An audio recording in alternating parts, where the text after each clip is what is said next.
అనేకమైన వాటిని వేటాడుతూ ఉంటాడు. పక్షుల్ని కూడా వేటాడాడు. ఒక పక్షి పైన ఒక చెట్టు పైన 2 పక్షులు ఉన్నాయి, ఆడపక్షి మగపక్షి.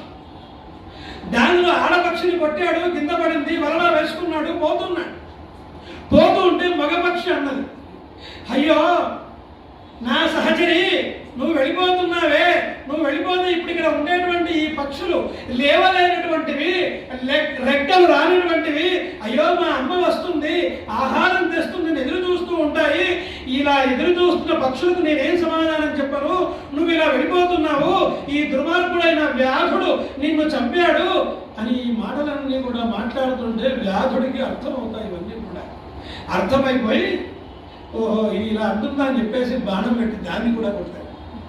అప్పటిదాకా తన పిల్లల గురించి తను మాట్లాడుతున్నాడు, దాన్ని కూడా కొడతాడు. కొట్టగానే అది కూడా కింద పడుతుంది, దాన్ని వేసుకొని పోతాడు. చూసినారా, ఎవడికి ఎప్పుడు మరణం ఏం తెలుస్తుంది, మరణం రావడము వర్షం పోవడం అనేటువంటిది ఎవడి చేతిలో లేదు, ఎవరికి తెలియదు. పాంచభౌతికమైన దుర్భర గాయము ఇదెప్పుడో విడుచుట ఎరగలేదు, శతవర్షముల దాకా మితము చెప్పిరి గాని నమ్మరాదా మాట నిమ్మనమున. బాల్యమందో మంచి ప్రాయమందో, ముదిమి ఎందో లేక ముసలి ఎందో, ఊరనో అడవినో ఉదక మధ్యంగునో, ఎప్పుడో విడుచుట యక్షణంగో. మరణమే నిశ్చయము, జీవుడు దేహమున్నంతలో మిమ్ము తెలియవలయు. భూషణ వికాస శ్రీధర్మ పురనివాస, దుష్ట సంహార నరసింహ దురిత దూర చెప్పాడు. ఎప్పుడు పోతాము ఏం తెలుస్తుంది. కాబట్టి ఆ పక్షి కూడా పోయిందయ్యా అని ఇలా చెప్పి ఎప్పుడు అక్కడక్కడ అంతర్ధానం అయిపోయినాడు. ఆ తర్వాత ఎవరి దారికి వాళ్ళు వెళ్ళిపోయినారు. హిరణ్యాక్షుడు చనిపోయిన విషయాన్ని గురించి హిరణ్యకశిపుడికి మాత్రం మనసులో చాలా బాధ ఉంది, ద్వేషం కలిగింది విష్ణువు అంటే. రాజ్యంలో దండోరా వహించాడు, ఎక్కడ కూడా యజ్ఞయాగాదులు విష్ణువు పేరున జరగడానికి లేదు, ఎక్కడ కూడా బ్రాహ్మణ విష్ణువు స్మరణ చేయడానికి లేదు, దండోరా వహించాడు. ఇలా కాదు, ఇలా సరిపోదు అనుకొని ఏం చేశాడంటే, ఇక నేను మందర పర్వతానికి వెళ్తా అనుకున్నాడు. ఎందుకొరకయ్యా అంటే, నేను శాశ్వతుండను కావాలి, నేను శాశ్వతుడిని కావాలి, నేను ఈ రాజ్యాన్ని ఎవరికి సంబంధం లేకుండా సర్వస్వతంత్రంగా పరిపాలించాలి, నేను తప్ప అన్నిని పరిపాలించడానికి వీలు. ఇంతకుముందు తల్లికి ఏం చెప్పాడండి, సర్వజ్ఞుడు అనేవాడు ఉన్నాడని చెప్పాడా, వాడే అందరినీ చూస్తాడని చెప్పాడా, ఈ భూలోకంలోకి వచ్చిపోయేవాళ్ళని చెప్పాడా, తల్లికి ఇంతకు ముందేగా చెప్పింది. ఇప్పుడు ఏమంటున్నాడు, నేను చావకుండా వరం పొందాలి అనుకొని ఆ భగవంతుడి పైన ద్వేషాన్ని పెంచుకొని తాను బయలుదేరినాడు. మందర పర్వతంపైకి వెళ్ళినాడు. అలా మందర పర్వతంలోకి వెళ్ళిన తర్వాత అక్కడ కూర్చున్నాడు. కుడికాలుని కింద పెట్టి తపస్సు, ఎడమకాలుని కింద పెట్టి తపస్సు చేస్తూ ఉన్నాడు. చేతులు 2 కూడా పైకి పెట్టినాడు. ఒంటి కాలు మీద తపస్సు చేస్తున్నాడు. భగవంతుణ్ణి ప్రార్థిస్తున్నాడు, ఆ బ్రహ్మదేవుణ్ణి ప్రార్థిస్తున్నాడు. హే పరబ్రహ్మ రావాలి అని పిలుస్తున్నాడు. ఆహారాన్ని వదిలిపెట్టాడు, నీళ్లను వదిలిపెట్టాడు, గాలిని స్తంభింపజేశాడు. ఎలా అయిపోయింది చివరికి అంటే, చీమలన్నీ కూడా ఆయన శరీరం మీద పారుతూ ఉన్నాయి, చీమలు పుడుతూ ఉన్నాయి. ఆయన శరీరం అంతా కూడా కృషించిపోయింది, శల్యావశేషమై ఉంది. అంటే కేవలం బొక్కలు మాత్రమే కనబడుతున్నాయి.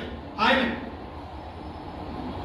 అలా కనబడుతున్నటువంటి వాడికి చుట్టూ కూడా పుక్కలు పెట్టినటువంటి అయినాడు. ఇలా జరుగుతూ ఉన్నటువంటి ఆ బ్రహ్మదేవుడి యొక్క ప్రార్థనను దేవతలంతా కూడా చూశారు. దేవతలంతా కూడా చూసి వాళ్ళందరూ కూడా మనసులో చాలా ఇబ్బంది పడ్డారు. వీడు చేసేటువంటి తపస్సు సామాన్యమైంది కాదు. అందుకే అందరూ కూడా బ్రహ్మ దగ్గరికి వెళ్ళారు. వెళ్ళి, అయ్యా వాడు ఎందుకు తపస్సు చేస్తున్నాడో, ఏం ప్రళయకాలం ముందుకు వస్తుందో, వాడు ఏం చేస్తాడో తెలియదు, వాడి మనసు ఎలా ఉంటుందో తెలియదు, వాడి బుద్ధి ఎలా ఉంటుందో తెలియదయ్యా. మనం అంతా కూడా ఒకసారి మీరు ఆ తపస్సు దగ్గరికి వెళ్ళి వాడి ఏదో విషయం చూడండి, లేకపోతే వాడు ఏదో చేసేస్తాడు అనేటువంటి మాటలను చెప్పినాడు. బ్రహ్మదేవుడు తాను అక్కడి నుంచి బయలుదేరినటువంటి వాడై దక్షుడు మొదలుగా గల వాళ్ళందరినీ వెళ్ళిపోయి అక్కడ చూసినాడు. చూసి వాడిని చూసి ఆశ్చర్యపోయినాడు. పిలిచినాడు, హిరణ్యకశ్యప, నిజంగా నీ యొక్క తపస్సు ఇంకొకళ్ళకు చేయడం సాధ్యం కాదు. నీలాగా ఇంకొకళ్ళు తపస్సు చేయరు, నీలాగా ఇంకొకళ్ళు ఇలా శుష్కింప చేసుకోరు. నువ్వు చేస్తున్నటువంటిది అసామాన్యమైనది అని చెప్పినాడు. అప్పుడు హిరణ్యకశిపుడు అన్నాడు, అయ్యా, ఓ చైతన్యమూర్తి, ఓ సచ్చిదానంద స్వరూప, నాకు నువ్వు తప్ప ఇంకెవరు కూడా దిక్కులేదు, నాకు నువ్వే దిక్కు అని ప్రార్థించినాడు. కోరిన వరాల కోర్పులు నేర్పుతనిచ్చి మనుపని క్రియనంగ్యుల్ నేరదు కరుణాకర, నే గోరెద నీ విచ్చదవే నీ కోరికద అభవా. నువ్వు నన్ను అడుగుతున్నావే, కోరిన కోరికలు తీస్తా, కోరిన కోరిక వరమిస్తా అంటున్నావు కదా. నీకు నిజంగా నాకు వరం ఇవ్వాలంటే ఇప్పుడు నేను కోరికలు కోరుకుంటా, నా కోరికలు నువ్వు తీర్చాలి అని అడుగుతున్నాడు బ్రహ్మ. నాకు నువ్వు తప్ప ఇంకొకరు దిక్కెవరు లేరు. సరే నాయన, ఇంత కష్టపడి తపస్సు చేసావు, ఎవరికి కూడా సాధ్యం కాని తపస్సులు చేసావు నువ్వు. అటువంటి తపస్సుకు నేను మెచ్చుకున్నాను నాయన, కోరుకో అన్నాడు. వాడు చూడు ఎటువంటి కోరికలు కోరుకుంటున్నాడు. వాడు గాలింగుంభిని నగ్ని నభంబుల నంబుల ఆకాశస్థలిం దిక్కులం రేలం గస్రములం తమ ప్రబలం భూరిగ్రాహ రక్షో మృగవ్యాఖ్య వ్యాళాదిత్య అని కోరుకుంటున్నాడు. ఏం కావాలన్న వాడికి అంటే గాలి. మొట్టమొదటి నేను ఈ గాలిలో మరణించకూడదు, గాలి వల్ల లేసేటువంటి ధూళిలో మరణించకూడదు. ఎంత అసాధ్యమైన కోరికలండి మనకి. గాలిలో మరణించకూడదు, గాలి వల్ల లేసేటువంటి ధూళిలో మరణించకూడదు, అంబుల జలంబులో మరణించకూడదు, ఆకాశంబుల ఆకాశస్థలిం ఆకాశంలో మరణించకూడదు. వాడు భలే ఊహించాడు. ఒకవేళ పొరపాటు కనుక నేను ఆకాశంలోకి వెళితే అక్కడ ఆకాశంలో తప్పుతాడేమో నన్ను, అందుకని ఆకాశంలో కూడా నేను చావకూడదు. దిక్కులం, ఏ దిక్కులో నేను చావకూడదు. తూర్పు కానీ, దక్షిణానికి కానీ, పడమరకు కానీ, ఉత్తరానికి కానీ, ఈశాన్యం, ఆగ్నేయం, నైరుతి, వాయువ్యం, ఇలా ఏ దిక్కున నేను చావకూడదు. ఇంకేమంటున్నాడు, ఏ మూల నుంచి చావకూడదు. రాత్రి చావకూడదు, పగలు చావకూడదు, చీకట్లో చావకూడదు, వెలుతురులో చావకూడదు. రాత్రి అన్నాడు కదండి, చీకటి అంటే సరిపోయింది కదా. వాడికి ఎక్కడో సందేహం ఉంది. మళ్ళా ఏ సందేహం ఉంది? చీకటి అంటే ఒకవేళ బాగా మేఘావృతమైనప్పుడు చీకటి వస్తుంది, ఆ చీకట్లో నన్ను చంపుతారేమో, అందుకని వెలుతురులో చావకూడదు అన్నాడు. పగలంటే వెళ్తున్నాయి కదా అండి. మళ్ళీ ఇంకెందుకు సందేహం విడిగి, రాత్రి కూడా పున్నమ చంద్రుడు వస్తాడేమో, ఆ చంద్రుడిలో నాకు వెలుతురు ఉంటుంది కదా, ఆ వెలుతురులో నన్ను చంపుతారేమో, కాబట్టి అలా కూడా నేను చావకూడదు,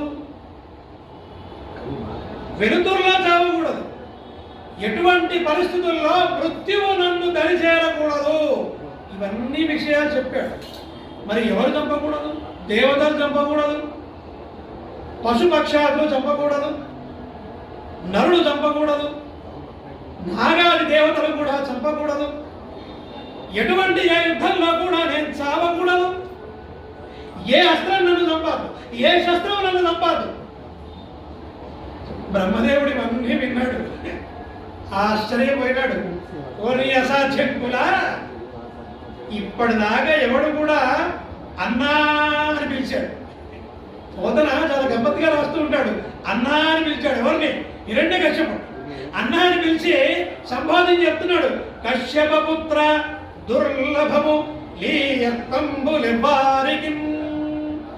ఇటువంటి కోరికలు దుర్లభమయ్యా, ఎవరికి కూడా ఇవ్వడం జరగదు. అసాధ్యమైన కోరికలు కోరుతున్నావు నువ్వు, అయినా సరే ఇస్తాను. నీ తపస్సుకు మెచ్చాడు కాబట్టి నీకు ఆ కోరికలన్నీ కూడా తీరుస్తున్నాను, వెళ్ళిగా అన్నాడు. వాడి సంతోషం కాదు, వాడి శరీరం అంతా కూడా పలకరించిపోయింది. వాడి మనసంతా ఆనంద పరవశంతో నిండిపోయింది. ఎందుకని? నాకిక చావు లేదు. వెళ్ళిపోయి అక్కడ చూసినాడు. చూసి వాడిని చూసి ఆశ్చర్యపోయినాడు. పిలిచినాడు, హిరణ్యకశ్యప, నిజంగా నీ యొక్క తపస్సు ఇంకొకళ్ళకు చేయడం సాధ్యం కాదు. నీలాగా ఇంకొకళ్ళు తపస్సు చేయరు. నీలాగా ఇంకొకళ్ళు ఇలా శుష్కింప చేసుకోరు. నువ్వు చేస్తున్నటువంటిది అసామాన్యమైనది అని చెప్పినాడు. అప్పుడు హిరణ్యకశిపుడు అన్నాడు, అయ్యా, ఓ చైతన్యమూర్తి, ఓ సచ్చిదానంద స్వరూప, నాకు నువ్వు తప్ప ఇంకెవరు కూడా దిక్కులేదు, నాకు నువ్వే దిక్కు అని ప్రార్థించినాడు. కోరిన వరాల కోర్పులు నేర్పుతనిచ్చి మనుపని క్రియనన్యుల్ నేరదు కరుణాకర, నే గోరెద నీ విచ్చదవేని కోరికద అభవా. నువ్వు నన్ను అడుగుతున్నావే, కోరికలు తీస్తా, వరమిస్తా అంటున్నావు కదా.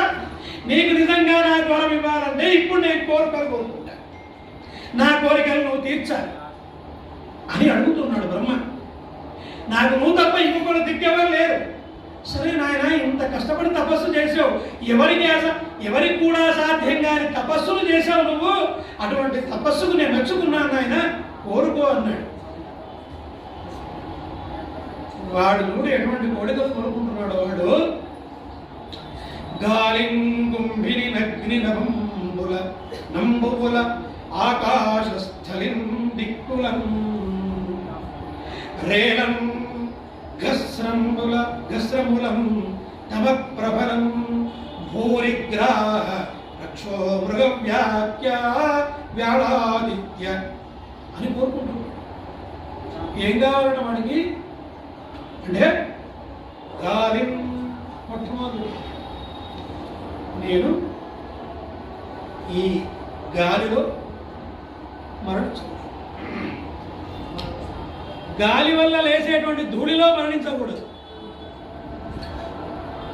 ఎంత అసాధ్యమైన కోరికలండి వాడివి.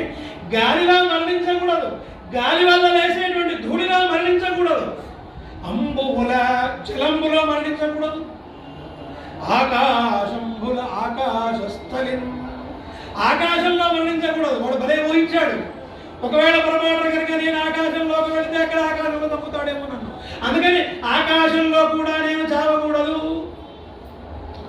దిక్కులం, ఏ దిక్కులో నేను చావకూడదు. తూర్పు కానీ, దక్షిణానికి కానీ, పడమరకు కానీ, ఉత్తరానికి కానీ, ఈశాన్యం, ఆగ్నేయం, నైరుతి, వాయువ్యం, ఇలా ఏ దిక్కులో నేను చావకూడదు. ఇంకేమంటున్నాడు, ఏ మూల నుంచి చావకూడదు. రాత్రి చావకూడదు, పగలు చావకూడదు, చీకట్లో చావకూడదు, వెలుతురులో చావకూడదు. రాత్రి అన్నాడు కదండి, చీకటి అంటే సరిపోయింది కదా. వాడికి ఎక్కడో సందేహం ఉంది. మళ్ళా ఏ సందేహం ఉంది? చీకటి అంటే ఒకవేళ బాగా మేఘావృతమైనప్పుడు చీకటి వస్తుంది, ఆ చీకట్లో నన్ను చంపుతారేమో, అందుకని వెలుతురులో చావకూడదు అన్నాడు. పగలంటే వెళ్తున్నాయి కదా అండి. మళ్ళీ ఇంకెందుకు సందేహం విడిగి? రాత్రి కూడా పున్నమ చంద్రుడు వస్తాడేమో, ఆ చంద్రుడిలో నాకు వెలుతురు ఉంటుంది కదా, ఆ వెలుతురులో నన్ను చంపుతారేమో, కాబట్టి అలా కూడా నేను చావకూడదు, వెలుతురులో చావకూడదు. ఎటువంటి పరిస్థితుల్లో మృత్యువు నన్ను దరిచేరకూడదు. ఇవన్నీ విషయాలు చెప్పాడు. మరి ఎవరు చంపకూడదు? దేవతలు చంపకూడదు, పశుపక్షాదులు చంపకూడదు, నరుడు చంపకూడదు, నాగాది దేవతలు కూడా చంపకూడదు, ఎటువంటి ఏ యుద్ధంలో కూడా నేను చావకూడదు, ఏ అస్త్రం నన్ను చంపాదు, ఏ శస్త్రం నన్ను చంపాదు. బ్రహ్మదేవుడి ఇవన్నీ విన్నాడు, ఆశ్చర్యపోయినాడు. ఓరి అసాధ్యంకులా, ఇప్పటిదాకా ఎవడు కూడా అన్నా అని పిలిచాడు. పోతన చాలా గమ్మత్తుగా రాస్తూ ఉంటాడు. అన్నా అని పిలిచాడు. ఎవరిని? హిరణ్యకశ్యపుడు. అన్నా అని పిలిచి సంబోధన చెప్తున్నాడు. కశ్యపపుత్ర దుర్లభము లీయత్తంబులెవ్వారికి. ఇటువంటి కోరికలు దుర్లభమయ్యా, ఎవరికి కూడా ఇవ్వడం జరగదు. అసాధ్యమైన కోరికలు కోరుతున్నావు నువ్వు, అయినా సరే ఇస్తాను. నీ తపస్సుకు మెచ్చాడు కాబట్టి నీకు ఆ కోరికలన్నీ కూడా తీరుస్తున్నాను, వెళ్ళిగా అన్నాడు. వాడి సంతోషం సంతోషం కాదు, వాడి శరీరం అంతా కూడా పలకరించిపోయింది, వాడి మనసంతా ఆనంద పరవశంతో నిండిపోయింది. ఎందుకని? నాదిక చావు మీద అనేటువంటి సంతోషంతో వాడు విష్ణువు పైన మరింత భేదాన్ని పెంచుకున్నాడు. అంటే విష్ణువును మరింత ద్వేషించడం మొదలుపెట్టాడు. విష్ణువును ఇంకా ఎక్కువగా ఎక్కడ దొరికి పట్టుకొని చంపాలా అనేటువంటి ఆతృతతోటి చూస్తూ ఉన్నాడు ఆయన. అలా మాత్రం ఎక్కడ చూస్తే అక్కడ హిరణ్యకశ్యపుడు అందరిపైన విజయాలు సాధిస్తున్నాడు. ఇంద్రలోకంకు వెళ్ళాడు, ఇంద్రాది దేవతల్ని ఓడించినాడు. అక్కడ తాను సింహాసనం పైన కూర్చున్నాడు. ఇప్పుడు 3 లోకాలకు అధిపతి అయినాడు హిరణ్యకశ్యపుడు. ఇలా 3 లోకాలకు అధిపతి యొక్క హిరణ్యకశ్యపుడు రకరకాలైన ఇబ్బందులు పెడుతున్నాడు. ఎవరైతే విష్ణువును అనుసరిస్తుంటారో వాళ్ళందరినీ కూడా అలా ఇబ్బంది పెడుతున్నటువంటి సమయంలో వాడి యొక్క నానా విధాలైనటువంటి యొక్క క్లేశాలన్నీ కూడా అనుభవిస్తున్నటువంటి వాళ్ళందరూ కూడా ఒకసారి ఈ ఇంద్రాది దేవతలంతా కూడా ఆ విష్ణువు దగ్గరికి వెళ్ళి వాళ్ళందరూ కూడా మరి అక్కడ భగవంతుడైన విష్ణువును ప్రార్థించినారు. శాంతాకారం భుజగశయనం పద్మనాభం సురేశం విశ్వాకారం గగన సదృశం మేఘవర్ణం శుభాంగం లక్ష్మీకాంతం కమలనయనం యోగి హృద్యానగమ్యం వందే విష్ణుం భవభయహరం సర్వలోకైకనాథం. సత్యనారాయణ వరకథలో చెప్తారు, ఆది మధ్యాంతహీనాయ నిర్గుణాయ గుణాత్మనే అంటాడు. నిర్గుణుడు, నిరంజనుడు, ఆది మధ్య అనేటువంటి లేనటువంటి వాడు, యోగుల హృదయాల్లో నివసించేటువంటి వాడు అనేటువంటి యొక్క ఆ విష్ణుమూర్తిని అందరూ కూడా ప్రార్థించినారు. ప్రార్థించి వాళ్ళందరూ కూడా మరి ఆ భగవంతుడికి చెప్తున్నారు, అయ్యా హిరణ్యకశ్యపుడు ఇలా చాలా ఇబ్బంది పెడుతున్నాడు మా అందరినీ కూడా, మరి వాడిని ఏ రకంగా సంహరించాలి అనేటువంటి విషయంలో మరి మీరు ఆలోచించవలసిన అవసరం ఉంది. వాడిని ఎట్లా అయినా సరే మరి తప్పకుండా సంహరించవలసిన అవసరం ఉంది అనేటువంటి మాట చెప్పినారు అందరూ కలిసి. చెప్తే అప్పుడు చెప్తాడు, మీరేం భయపడకండి, వాడు చావడం ఖాయం. ఎందుకు తెలుసునా? ఎప్పుడు తెలుసునా? సాధువులయందు సజ్జనులయందు ఎప్పుడైతే వాడు కోపాన్ని ప్రదర్శిస్తాడో అప్పుడు తెస్తాడు. ఎప్పుడైతే భాగవతోత్తములను వాడు హింసిస్తాడో అప్పుడు తెస్తాడు. వాడిని చంపడం అనేటువంటిది జరుగుతుంది, మీరేం బాధపడకండి అని చెప్తూ ఉంటాడు. వాడు ఎటువంటి వాడంటే యజ్ఞయాగాలు చేస్తున్నటువంటి ఆ ప్రదేశాలకు వెళ్ళి వాడు హిరణ్యకశ్యపాయ స్వాహ అని వేయించుకుంటున్నాడు. హవనం వాడు తీసుకుంటున్నాడు. నారాయణ యస్వాహ అని వేయించట్లేదు. హరయే నమ స్వాహ నోరు మూసుకో అంటున్నాడు. హిరణ్యకశ్యపాయ స్వాహ ఇది వేయాలి. ఇది వాడు తీసుకుంటున్నాడు. ఆ హవన కావలసిన యొక్క ప్రసాదం అంతా కూడా హవనకు సంబంధించిన విషయాలు వాడు తీసుకుంటున్నాడు. యజ్ఞ బలాలన్నీ కూడా అలా తీసుకున్నటువంటి వాడిని ఎలా చంపాలంటే వాడిలా అందరినీ ఇబ్బంది పెట్టినప్పుడు వాడిని చంపవలసి ఉంటుంది. తప్పకుండా వాడిని చంపడమే, వాడు చావకుండా ఉండడు, తప్పకుండా వాడు చస్తాడు.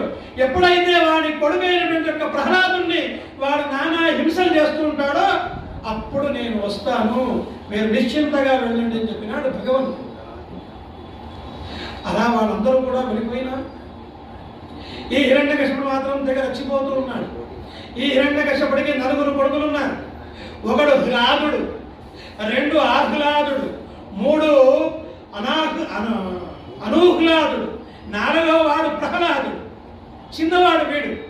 ఈ ప్రహ్లాదుడు ఎటువంటి వాడయ్యా అంటే అసలు ప్రహ్లాదుడికి లోపల ఉన్నటువంటి మనకు చెడ్డ గుణం అనేటువంటిది చెడ్డ గుణం కాదు, అసలు చెడ్డ ఆలోచన కూడా కనబడదు.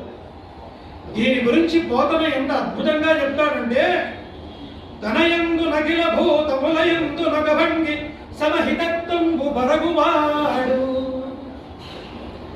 పెద్దల పొడగన్న భృత్యుని కైవడి చేరి నమస్కృతులు చేయువాడు.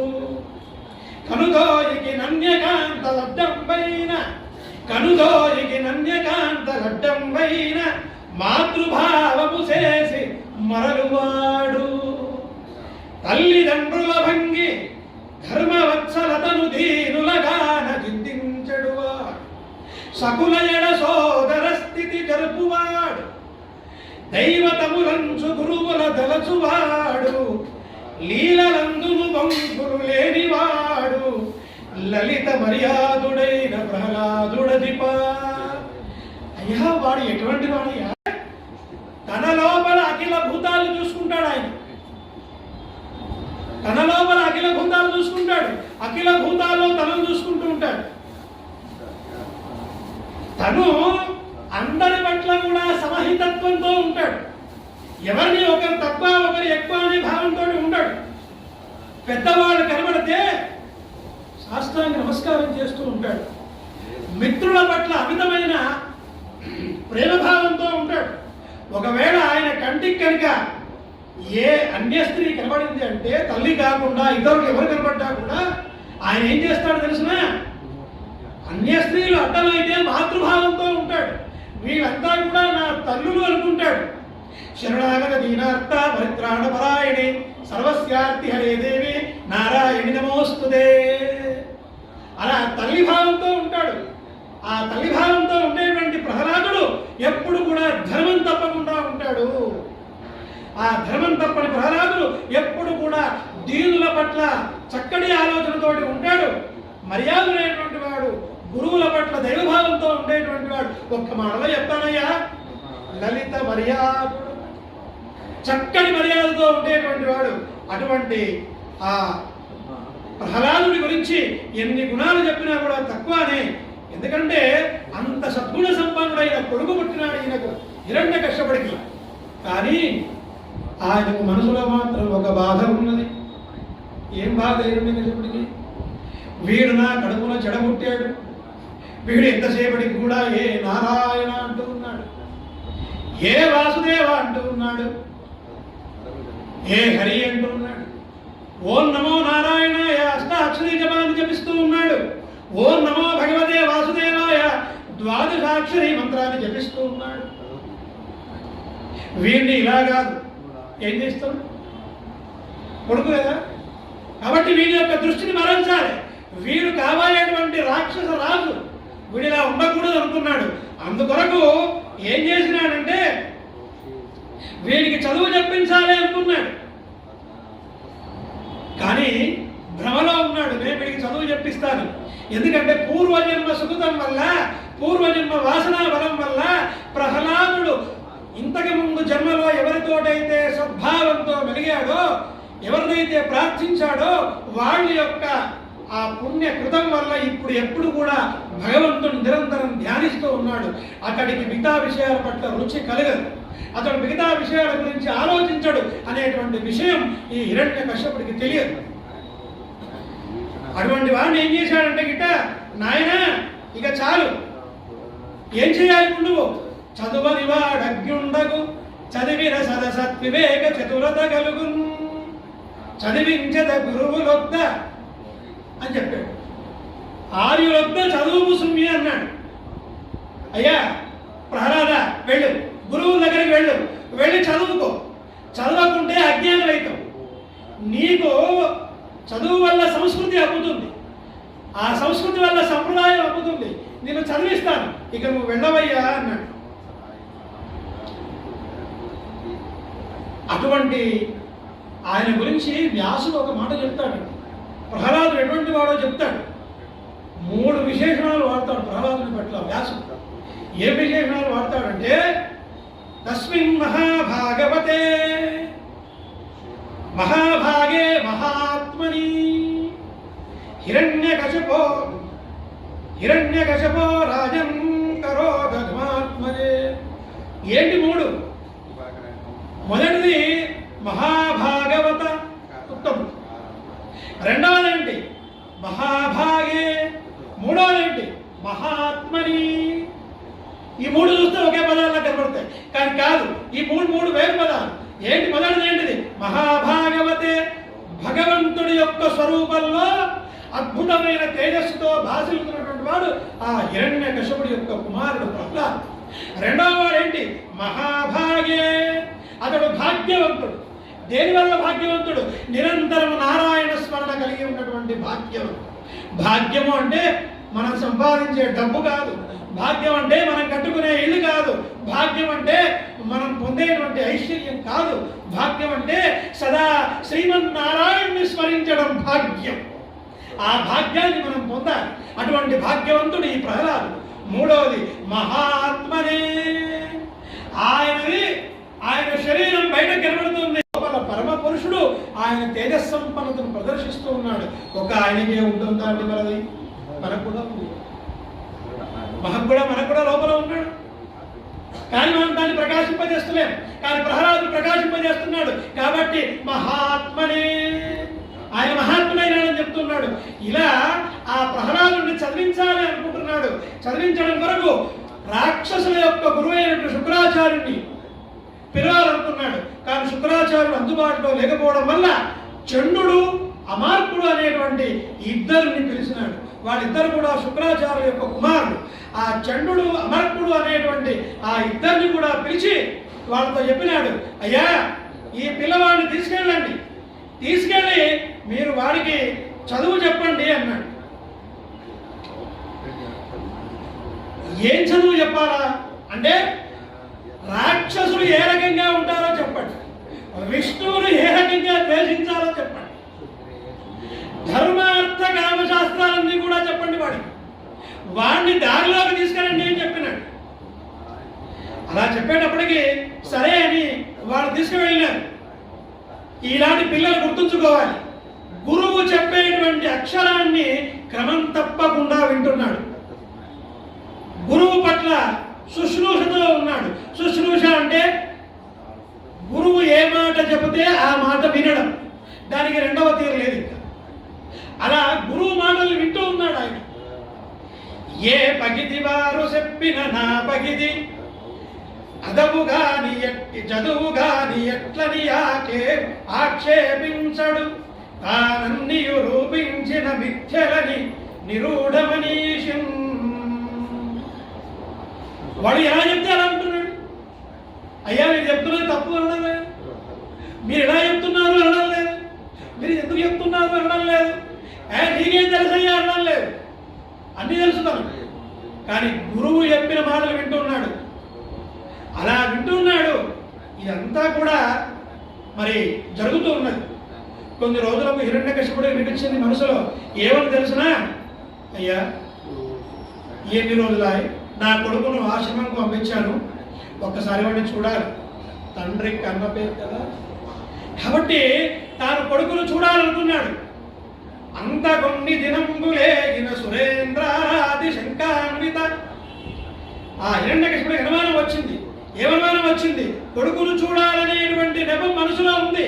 కానీ నిజంగా గురువులు చెప్పినటువంటి చదువుతున్నాడా లేదా, గురువులు అంటే వీడికి గౌరవం ఉందా లేదా, సంశయాత్మ వినశ్యని అని ఎప్పుడైతే అనుమానం పడతాడో అప్పుడు వాడు చస్తాడు అని. కాబట్టి ఏ పని చేసినా కూడా అనుమానంతో చేయకూడదు. ఇక్కడ గురువులు చెప్పినట్టు వింటున్నాడా లేదా, అనుమానం సంభవించింది, బుడబరించింది. వాడు ఏం చేశాడు?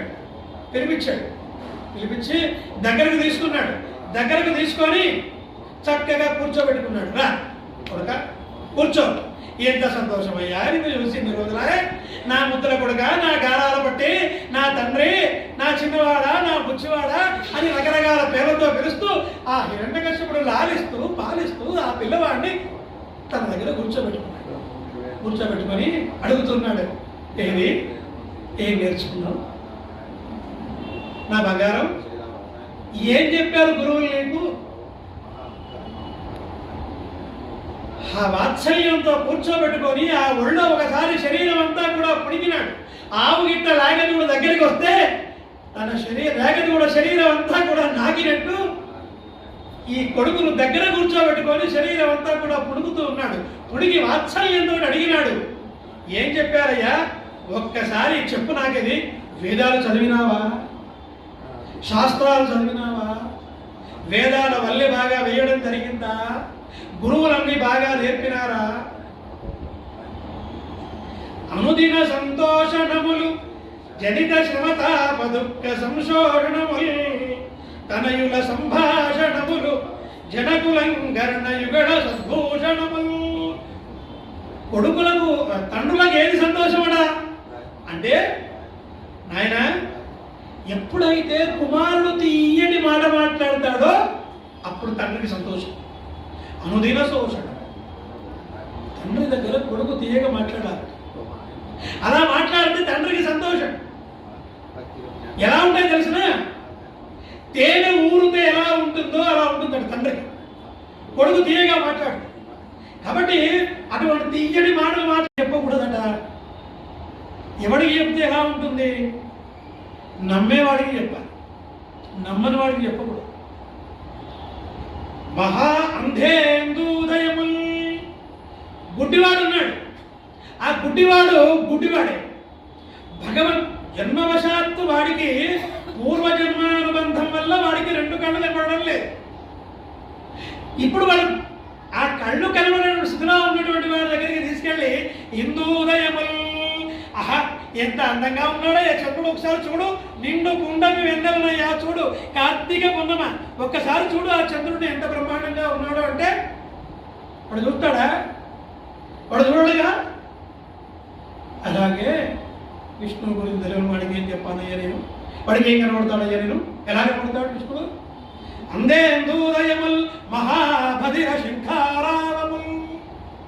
మహాభదిరుడు అన్నాడు, వట్టి భద్రుడు కూడా అల్లే. చెవులు లేనివాడు అంటే మహాభద్రుడు అన్నాడు. అంటే వాడిని బండ చెవు, వట్టి చెవుడు కూడా కాదు.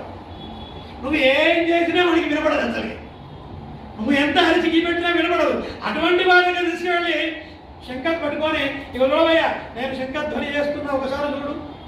పాంచజన్యం పట్టుకొని కృష్ణుడు పూరించినాడు ఒకసారి చూడు, నువ్వు వినవదు. ఎలా వినవడదు కదా. కాబట్టి మహాబధిర శంఖారావముల్ మూక సద్గ్రంథ వ్యాఖ్యానముల్. వ్యాఖ్యానం చేయాలి భగవంతుడి గురించి. మూగువాడి దగ్గరికి పోయి బాబు నువ్వు వ్యాఖ్యానం చేస్తావా అంటే తప్పు కదా.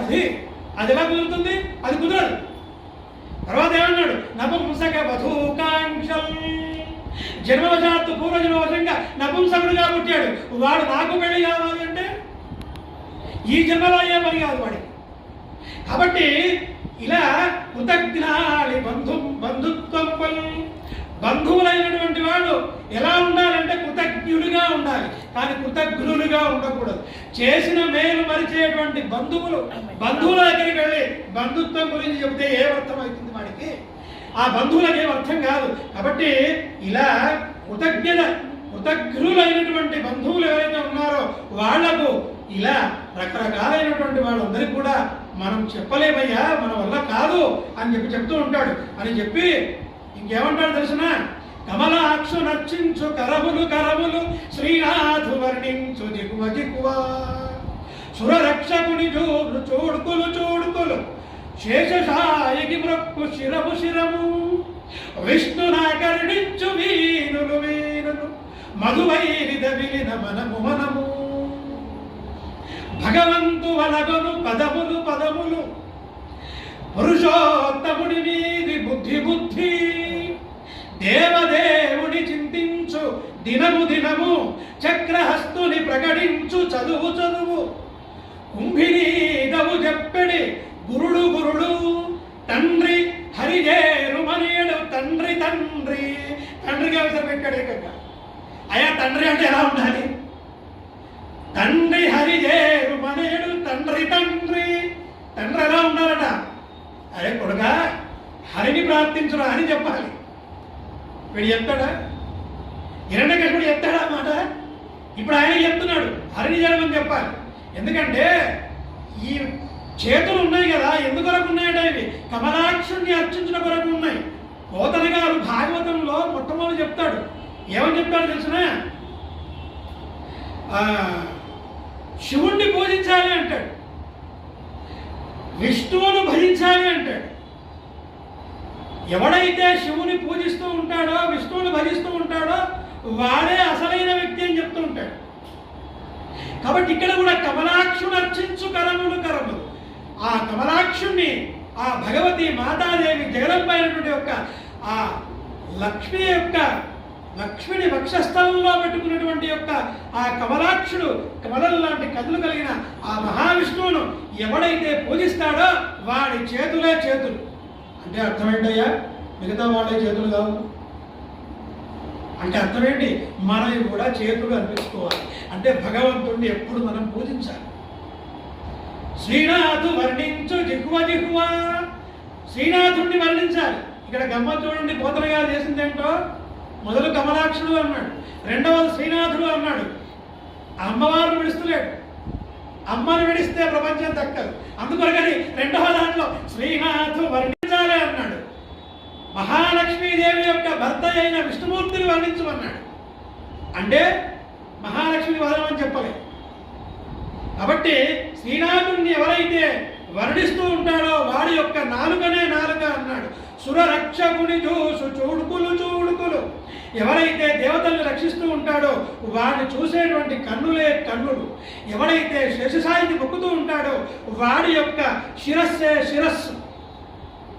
ఎవరైతే విష్ణువు గురించి వింటూ ఉంటాడో వాళ్ళ మరి చెవులే చెవులు. ఇప్పుడు మనందరి చెవులు కూడా చెవులు. ఎందుకంటే మనం విష్ణువు గురించి వింటున్నాం కాబట్టి మన చెవులు చెవులు. మనం ఆ అర్చనను చూస్తున్నాం కాబట్టి, అక్కడ బ్రహ్మగారు చేస్తున్న అర్చనను చూస్తున్నాం కాబట్టి మన కన్నులు కన్నులు. కాబట్టి ఇలా మధువై దమిలిన మనము అన్నాడు. ఎప్పుడైతే మరి విష్ణువు యొక్క మనసు, విష్ణువు యొక్క ధ్యానం మనసులో ఉంటుందో అప్పుడే అది మనస్సు అవుతుంది. భగవంతుడి యొక్క పదాల గురించి ఆలోచిస్తేనే అది పాలమవుతుంది. పురుషోత్తముడి మీద బుద్ధి ఉంటేనే అది బుద్ధి అవుతుంది. ప్రతిరోజు దేవదేవుణ్ణి చింతించాలి. అదే దినం మనందరిది కూడా ఇవాళ సుదినం. ఎందుకు తెలుసిన? దేవదేవుని చింతించు దినము దినం. ఇవాళ దేవదేవుని మనం అంతా కూడా చింతిస్తూ ఉన్నాం, ఆ భగవంతుడిని ప్రార్థిస్తూ ఉన్నాం, ఆలోచిస్తూ ఉన్నాం. కాబట్టి మన దినం ఇవాళ సత్ఫలితమైన దినం అని తప్పదు అందరికీ కూడా. అటువంటి భాగ్యం మనకు కల్పించాడు ఆ భగవంతుడు. ఇవాళ చక్రహస్తుని ప్రకటించాలి. ఎక్కడికి పోయినా సరే భగవంతుడు ఉన్నాడని చెప్పు, భగవంతుడు లేడని చెప్పాలి. చక్రహస్తుడిని ప్రకటించు. భగవంతుడు దయ వల్ల నేను నడుస్తున్నాను. భగవంతుడు అంతెందుకండి, మన పెద్దవాళ్ళు ఆలయంకి వెళితే ఇట్లాంటి ఆలయాలకు వచ్చినప్పుడు నమస్కారం చేసి ప్రదక్షిణం చేసి తీర్థప్రసాదం తీసుకొని ఆలయంకు వెళుతూ అక్కడ కూర్చుంటారు. కూర్చొని ప్రార్థిస్తూ ఉంటారు భగవంతుణ్ణి. ఏమని? అనాయాసేన మరణం వినా ధైర్యేన జీవితం దేహాంతే తవ సాయుజ్యం దేహిమే పరమేశ్వర అంటారు. ఎందుకు ప్రార్థిస్తారు అలా? మరణం అనేది అనాయాసంగా రావాలి. ఎవడి చేతి మోచేతి నీళ్లు నాకు అక్కరలేదు, నేను తాగకూడదు. ఎవడి మోచేతి నీళ్లు తాగకూడదు. వినా దైన్యేన జీవితం దేహాంతే తవ సాయుజ్యం, నా దేహాన్ని విడిచిపెట్టేటప్పుడు. దేహం అంటే ఇక్కడ ఒక చిన్న విషయం గుర్తుపెట్టుకోవాలి. మనకు శరీరము దేహం అనేటువంటి రెండు మాటలు ఉన్నాయి. దేహం అనేది ఎప్పుడు తెలిసిన 30-40 ఏళ్ల లోపలనే దేహం, ఆ తర్వాత వచ్చేది శరీరం. 40 ఏళ్ళు దాటంటే ఉండేది శరీరం. అంటే ఏంటి? దేహం అంటే ఏమవుతుంది? అది దహించబడేది, కానీ దినదినం పెరుగుతూ ఉంటుంది. ఇక 40 ఏళ్ళు దాటిందంటే ఏమైతుంది? శరీరంతే శిథిలమైపోతుంటుంది. ఒక్కొక్క రోగం వచ్చి పడుతూ ఉంటుంది, ఒక్కొక్క అవలక్షణం శరీరంలో పడుతూ ఉంటుంది. కాబట్టి ఈ శరీరం శిథిలమవుతూ ఉంటుంది. ఇలా ఈ శిథిలమైనటువంటి యొక్క శరీరాన్ని ఎప్పుడైతే మనం పట్టుకొని ఆ భగవంతుడి యొక్క చదువు గురించి కుంభినీధవు చెప్పాడు. గురువు అంటాడు. ఎప్పుడైతే ఆ కుంభినీధవుడు ఆ భగవంతుడి గురించి చెప్తాడో వాడే గురువు అంటాడు. అందుకొరకే భగవంతుడిని ప్రార్థించవలసింది, స్వామి నీ యొక్క ఆజ్ఞతోటే నేను బతకాలి. ఎందుకంటే ఇవాళ రాత్రి మనం పడుకుంటున్నామంటే తెల్లవారి ఉంటుందో మనకు లేదో తెలియదు. చాలా మందిని చూస్తాం, అయ్యో రాత్రే పోయాడండి పాపం అది అనుకుంటాడా? అనుకోడు. ఎవరు అనుకోరు. ఈ క్షణం ఉన్నాడు, ఇప్పుడే మాట్లాడాడండి. నువ్వు మాట్లాడిండొచ్చు, కానీ ఆయన భగవంతుడు పిలిచాడు. ఆయన సమయం అయిపోయింది. కాబట్టి ఇలా ఎప్పుడైనా కూడా ప్రతి క్షణం కూడా గురువు భగవంతుణ్ణి గురించి చెప్పాలి. మరి తండ్రి అనేటువంటి వాడు భగవంతుణ్ణి చేరమని చెప్పాలి, భగవంతుణ్ణి ధ్యానించమని చెప్పాలి అని చెప్పినాడు. ఇలా అనేక రకాల విషయాలు చెప్పినాడు. కంజాక్షునికి కానీ కాయంబు కాయంబే అని ఇలా రకరకాలుగా చెబుతూ పోయినాడు. అలా చెబుతూ చక్రిదాస్య ప్రపంచనము లేని జీవితం అంటాడు. ఆ చక్రి అంటే ఆ విష్ణుమూర్తి యొక్క చక్రం పట్టుకున్నటువంటి వాడు చక్రి.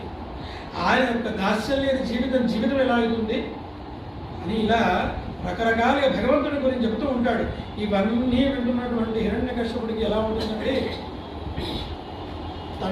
తండ్రి కొడుకును కూర్చోబెట్టుకొని బుద్ధివంతమైన మాటలు చెబుతూ ఉంటే వాళ్ళకి ఇక్కడి నుంచి నేను ఎప్పుడు వెళ్ళిపోవాలి, ఇప్పుడు నాకు ఎందుకు చెప్తున్నాడు ఇవన్నీ అనిపిస్తూ, మా నాన్నకి ఏం పని లేదు అనిపిస్తూ ఒక దశ. ఎప్పుడు కాదు, ఎప్పుడు అంటే తప్పు. ఇప్పుడు హిరణ్యకశ్యపుడి పరిస్థితి అలాగే ఉంది. కానీ హిరణ్యకశ్యపుడు తండ్రి ఇక్కడ కొడుకు చెప్పే మాటలన్నీ వింటూ ఉంటే చెవులకు ముళ్ళు కట్టబెట్టి పొడిచినట్టు అనిపిస్తూ ఉంటాడు. ఇద్దరు చెప్తున్నాడు వీడు, ఇవన్నీ కూడా వీడికి చెప్పింది ఏంటి, వీడు చేస్తున్నది ఏంటి అనుకున్నాడు. కాబట్టి నాయన, నువ్వు భృగు వంశంలో పుట్టిన నా బిడ్డవు, నువ్వు ఈ హరిగిరి అంటున్నావు ఏంటి అసలు? ఇవన్నీ కాదు, వనగుడు ఇవన్నీ కూడా భృగు వంశంలో పుట్టిన వాళ్ళ దగ్గర చదువుకున్నావు, నువ్వు రాక్షస కులంలో పుట్టినటువంటి వాడు. కాబట్టి ఆ గురువులు అసలు నీకేం చెప్పారో అని చెప్పేసి ఒక్కసారిగా అతను ఆలోచిస్తూ ఆ గురువుల మాటలుగానే అక్కడ ఉండేటువంటి శిష్యులు ఆ గురువులు చెండా అమర్పులు చూస్తున్నారు. చూసి గజ గజ గజ గజ వణుకుతూ ఉన్నారు. ఏమంటాడో, ఏ గొప్ప వణుకుతుందో. ఎప్పటికైనా కూడా రాజుకు ఎలా బుద్ధి పడుతుందో తెలియదు.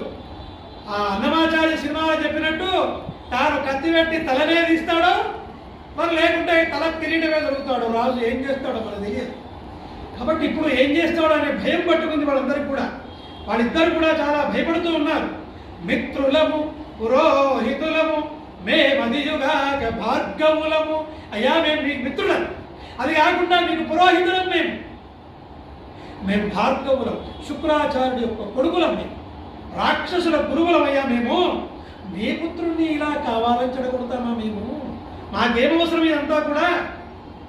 మరి మీరు వినాలయ్యా అని చెప్తాడు. అప్పుడు ఆ విషయం తెలుసుకున్నటువంటి వాడు ప్రహ్లాదుని అంటుంటాడు, అరే దుర్మార్గుడా, వజ్జలి చెప్పని చదువు నీకెట్లబ్బే. గురువులు చెప్పలేదట కదా, నీకు ఎట్లా వస్తున్నాయి చదువు? మరి ఎవడిచే మజ్జాతమయ్యే, ఎవడి వల్ల ఈ చదువు వచ్చింది నీకు? ఎవడి వల్ల ఈ చదువు తెలిసింది నీకు? వాడు ఎప్పడరా అసలు నీకు చదువు చెప్పినటువంటి వాడు? గురువులు చెప్పలేదు, వేరే ఎవరితో నువ్వు మాట్లాడే అవకాశమే లేదు. నీకు ఎవడు చెప్పకుండా ఈ చదువు ఎలా వచ్చింది అంటే ప్రహ్లాదుడు ఏమంటున్నాడు తెలుసిన? కానని వాని నూతగొని కానని వాడు విశిష్ట వస్తువుల్ కానని భంగి కర్మములు గై కొని కొందరు కర్మబద్ధులై కానరు విష్ణుగొండ అడగందు. ఏమంటున్నాడు? అయ్యా, కళ్ళు లేని వాళ్ళు ఏం చేస్తారు తెలిసిన? కట్టె పట్టుకుంటారు, ఒకటి ఆసరా తీసుకుంటారు, పోతారు. కానని వాడు నూతగొని కానని వాడు విశిష్ట వస్తువులు. గుడ్డివాడే కదా విశిష్ట వస్తువులు ఎలా చూస్తాడు? ఇప్పుడు వీడికి కట్టె పట్టుకొని వీడికి సహాయం పట్టుకొని మనం మాత్రం చూస్తాడా? ఏం వాడేవాడు చూడడు కదా. అంటే గుడ్డివాడు మరొక గుడ్డివాడి చేయి పట్టుకున్నట్టయితే ఏ రకంగానైతే తాను విశిష్టమైన వస్తువులను చూడలేకుండా తాను గుడ్డివాడుగానే మిగిలిపోతాడో, విష్ణువు గురించి తెలుసుకోవాలన్నటువంటి వాడు విష్ణువు గురించి చెబితే వాడికేం తెలుస్తుంది? ఆ విష్ణువు గురించి తెలియదు. శ్రీహరిని చూడలేడు, విష్ణు భక్తుల యొక్క గాథను వినలేడు వాడు. ఆ స్వామిని చూడాలి అంటే కళ్ళకు వెలుతురు కావాలి, హృదయం అనేటువంటి కన్నితోడు చూడగలిగారు. అది జరగాలి. సర్వశాస్త్రాలు శోధించిన, సర్వ ప్రపంచం గురించి తెలుసుకున్నా, సర్వ చదువులు చదివినా, నువ్వేం చేసినా కూడా దాని యొక్క తాత్పర్యం ఒక్కటే. ఈ ప్రపంచాన్ని నడిపిస్తున్నటువంటి వాడు ఒక్కడే పరమాత్ముడు. ఆ పరమాత్ముడు తెలవాలి అంటే నువ్వు గుడ్డివాడైనటువంటి వాడు మరో గుడ్డివాడిని చేయి పట్టుకొని కర్ర పట్టుకొని పోతే కుదరదు, అది తప్పు అని చెప్తాడు. ఇప్పుడు ఈయనకు మనసులో బాధ ఏం తెలుసునా, అరే ప్రహ్లాద మీ పింతండ్రిని చంపాడు రా వాడు. ఎవరు? విష్ణువు. హిరణ్యాక్షుని చంపాడు రా మీ పింతండ్రి. మీ బాబాయిని చంపినటువంటి వాడిని నువ్వు పొగుడుతున్నావు. ఇది ఎంతవరకు నిజం? వాడి భజన చేస్తావా? చేయకూడదుగా వాడి భజన నువ్వు. వాడు మనకు శత్రువు, వైరి మనకు వాడు. కాబట్టి పంచార్థముల వాడు తండ్రినగు నా పక్షంబు నిందించి, వాణ్ణి నువ్వు నా పక్షంలో ఉండకుండా వాడిని కీర్తిస్తున్నావు నువ్వు. వాడో మాయావి, వాడో మోసగాడు. వాడు ఎక్కడ ఉంటాడో వాడికే తెలియదు. కరెక్టే కదా?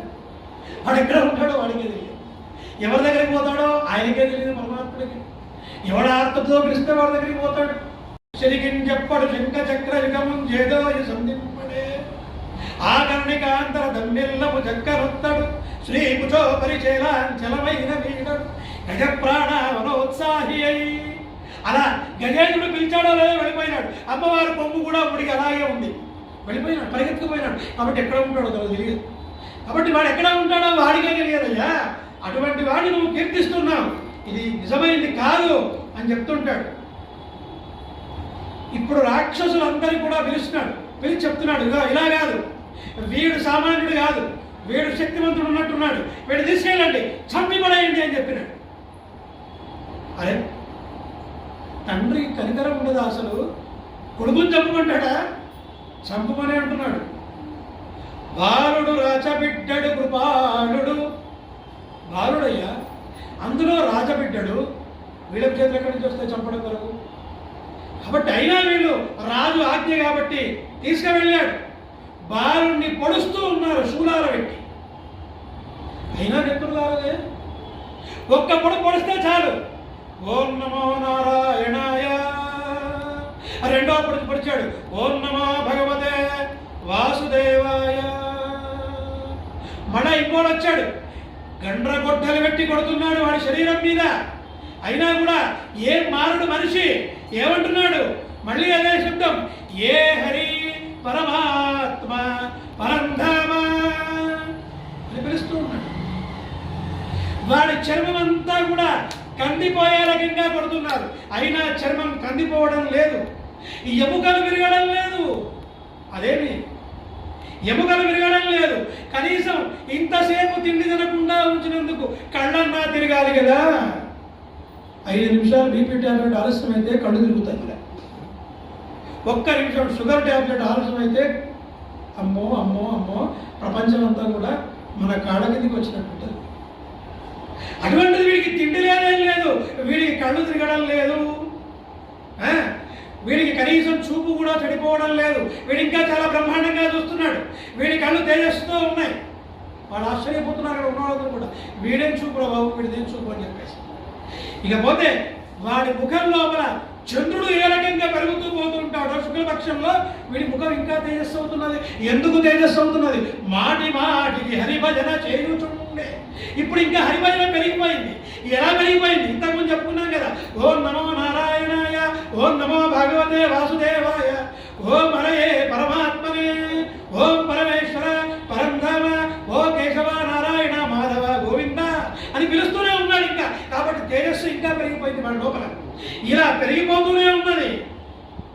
ఆ ప్రహ్లాదుడు మాటి మాటి పిలుస్తూ ఉన్నాడు. ఎవరు పిలుస్తున్నాడు? అద్భుతమైన పద్యం ఒక్కసారి విందాం, మనసులో మనం కూడా తలుచుకుందాం. ఆ పన్నగ సాయిని ఒకసారి, తన్ను నిశాచరులు పొడువ, తను నిశాచరులు పొడుస్తూ ఉంటే దైత్య కుమారుడు మాటి మాటికి, ఆ ప్రహ్లాదుడు మాటి మాటికి ఏమంటున్నాడు? ఓ పన్నగ సాయి. ఆ పన్నగ సాయిని పిలుస్తూ ఉన్నాడు.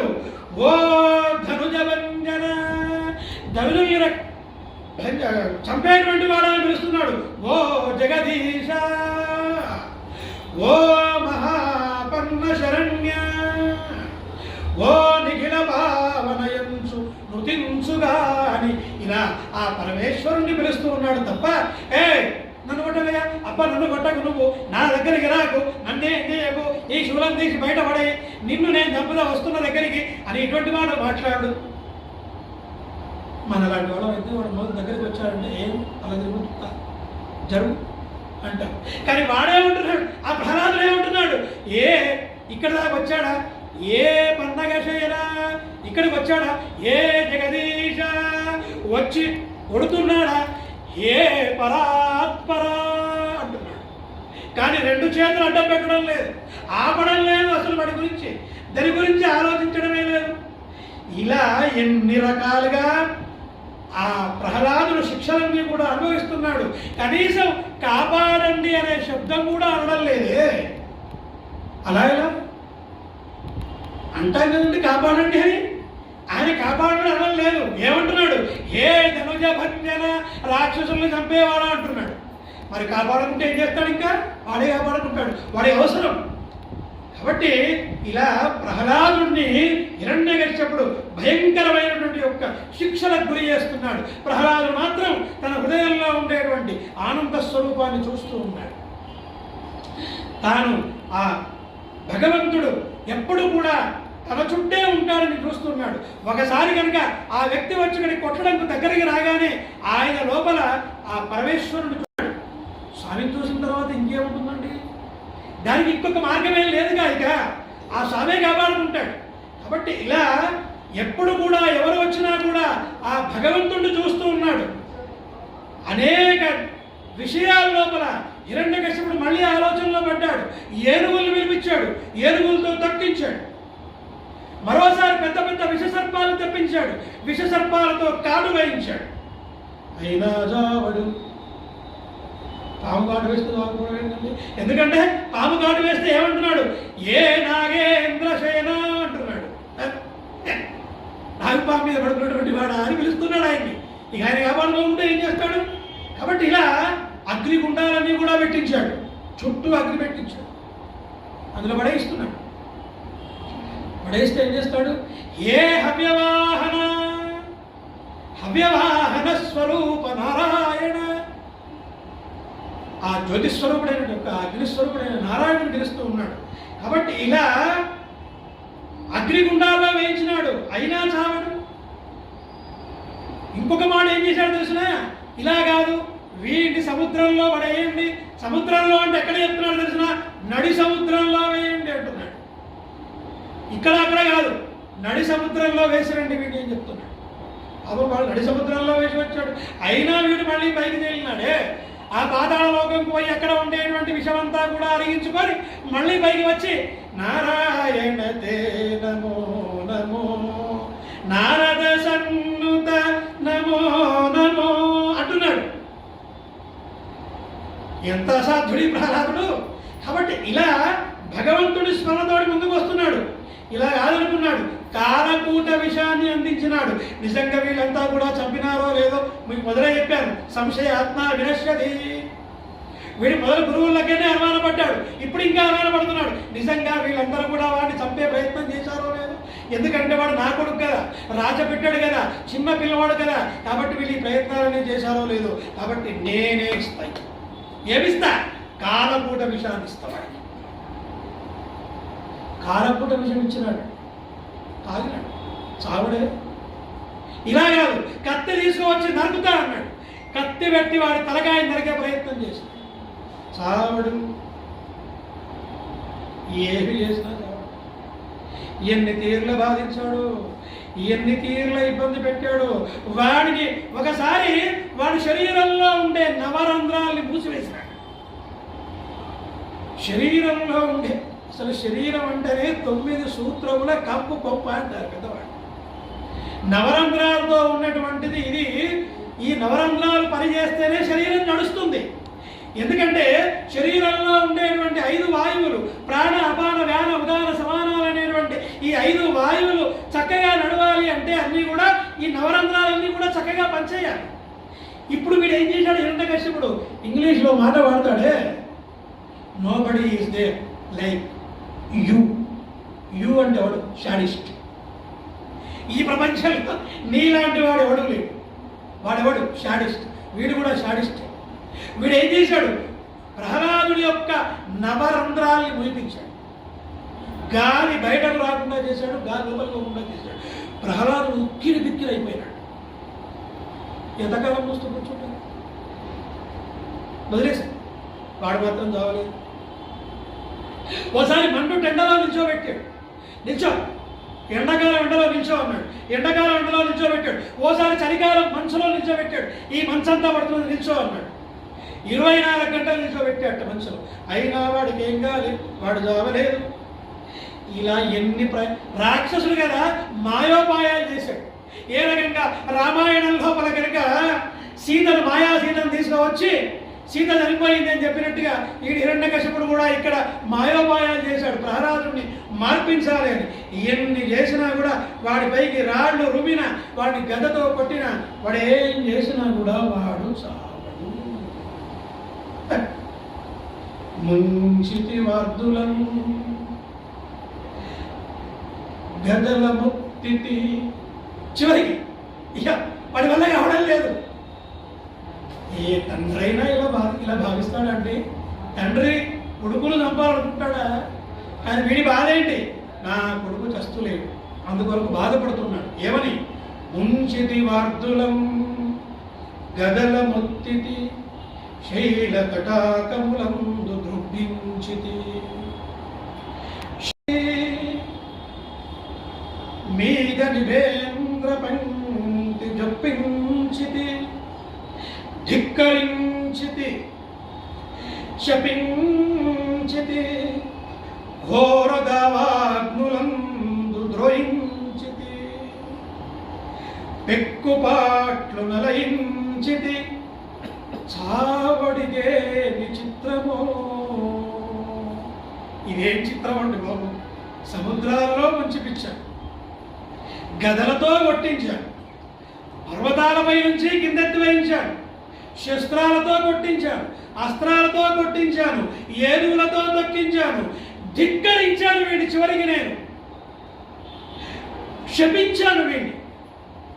అనేకమైన అగ్నుల్లో, ఘోర అగ్నుల్లో తప్పించాను. ఎన్ని పాటలు పడ్డాను.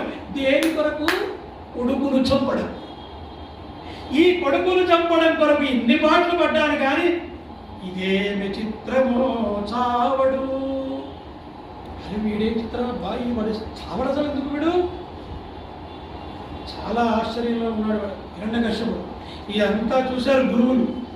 చూసి దగ్గరికి వచ్చి అడుగుతున్నారు, హిరణ్యకశ్యపా నువ్వేం బాధపడకు, ఎందుకంటే వాళ్ళు రాక్షసుల గురువు లేదా, వీడిని ఆటలు పట్టిద్దాం, ఒకసారి వీడి సంగతి ఏంటో చూద్దాం, ఒక్కసారి బాగా అనుభవస్తులైన గురువుల దగ్గర తీసుకెళ్దాం వీడిది అని చెప్పి తీసుకెళ్ళారు. సరే అన్నాడు హిరణ్యకశ్యపుడు. తీసుకువెళ్ళారు. ఆ గురువుల దగ్గర అన్ని రకాల విద్యలు చెప్తూ ఉన్నారు. మళ్ళీ ధర్మశాస్త్రం చెప్తున్నారు, అర్థశాస్త్రం చెప్తున్నారు. వీటన్నిటికంటే కూడా వీడు రాబోయే కాలంలో ఇక పెద్దవాడు అవుతున్నాడు కాబట్టి వీడికి కావలసింది పెళ్ళి. కాబట్టి కామశాస్త్రం గురించి చెప్తున్నారు. వాడికి కామశాస్త్రంలో ఉండే లోతుల గురించి చెప్తున్నాడు. ఇవన్నీ విన్నాడు. ఉపాధ్యాయులు చెప్పే మాటలన్నీ కూడా విన్నాడు. తోటి వాళ్ళందరూ కూడా వింటున్నారు. విని గురువులు చెప్పి చెప్పవద్దనడం లేదు, అన్నీ వింటున్నాడు. కానీ ఓ రోజు తన మిత్రులందరినీ కూడా పిలిచాడు. ఇక్కడ రండి అన్నాడు. అందరినీ పిలిచాడు, కూర్చోబెట్టి ఆటకు తన్ను రమ్మని పాటించని శాసతులు భాషించిన దోష. ఈ రకంగా రాక్షస కుమారులు అందరూ కూడా ఆడుకుంటూ ఉంటే వాళ్ళందరినీ కూడా పిలిచాడు. పిలిచి ఇగో ఒక మాట చెప్తా వింటారా అన్న. ఏంటి నీ మాట చెప్పు అన్న. ఏం లేదు, మన గురువులు ఉన్నారే, ఈ గురువులు మనకు పనికి వచ్చే విద్య చెప్పడం లేదు. అగో అంటే నువ్వు గురువు కంటే గొప్పవాడువే, నువ్వు మాతోటి వాడువేగా, నీకేమొచ్చు విద్య?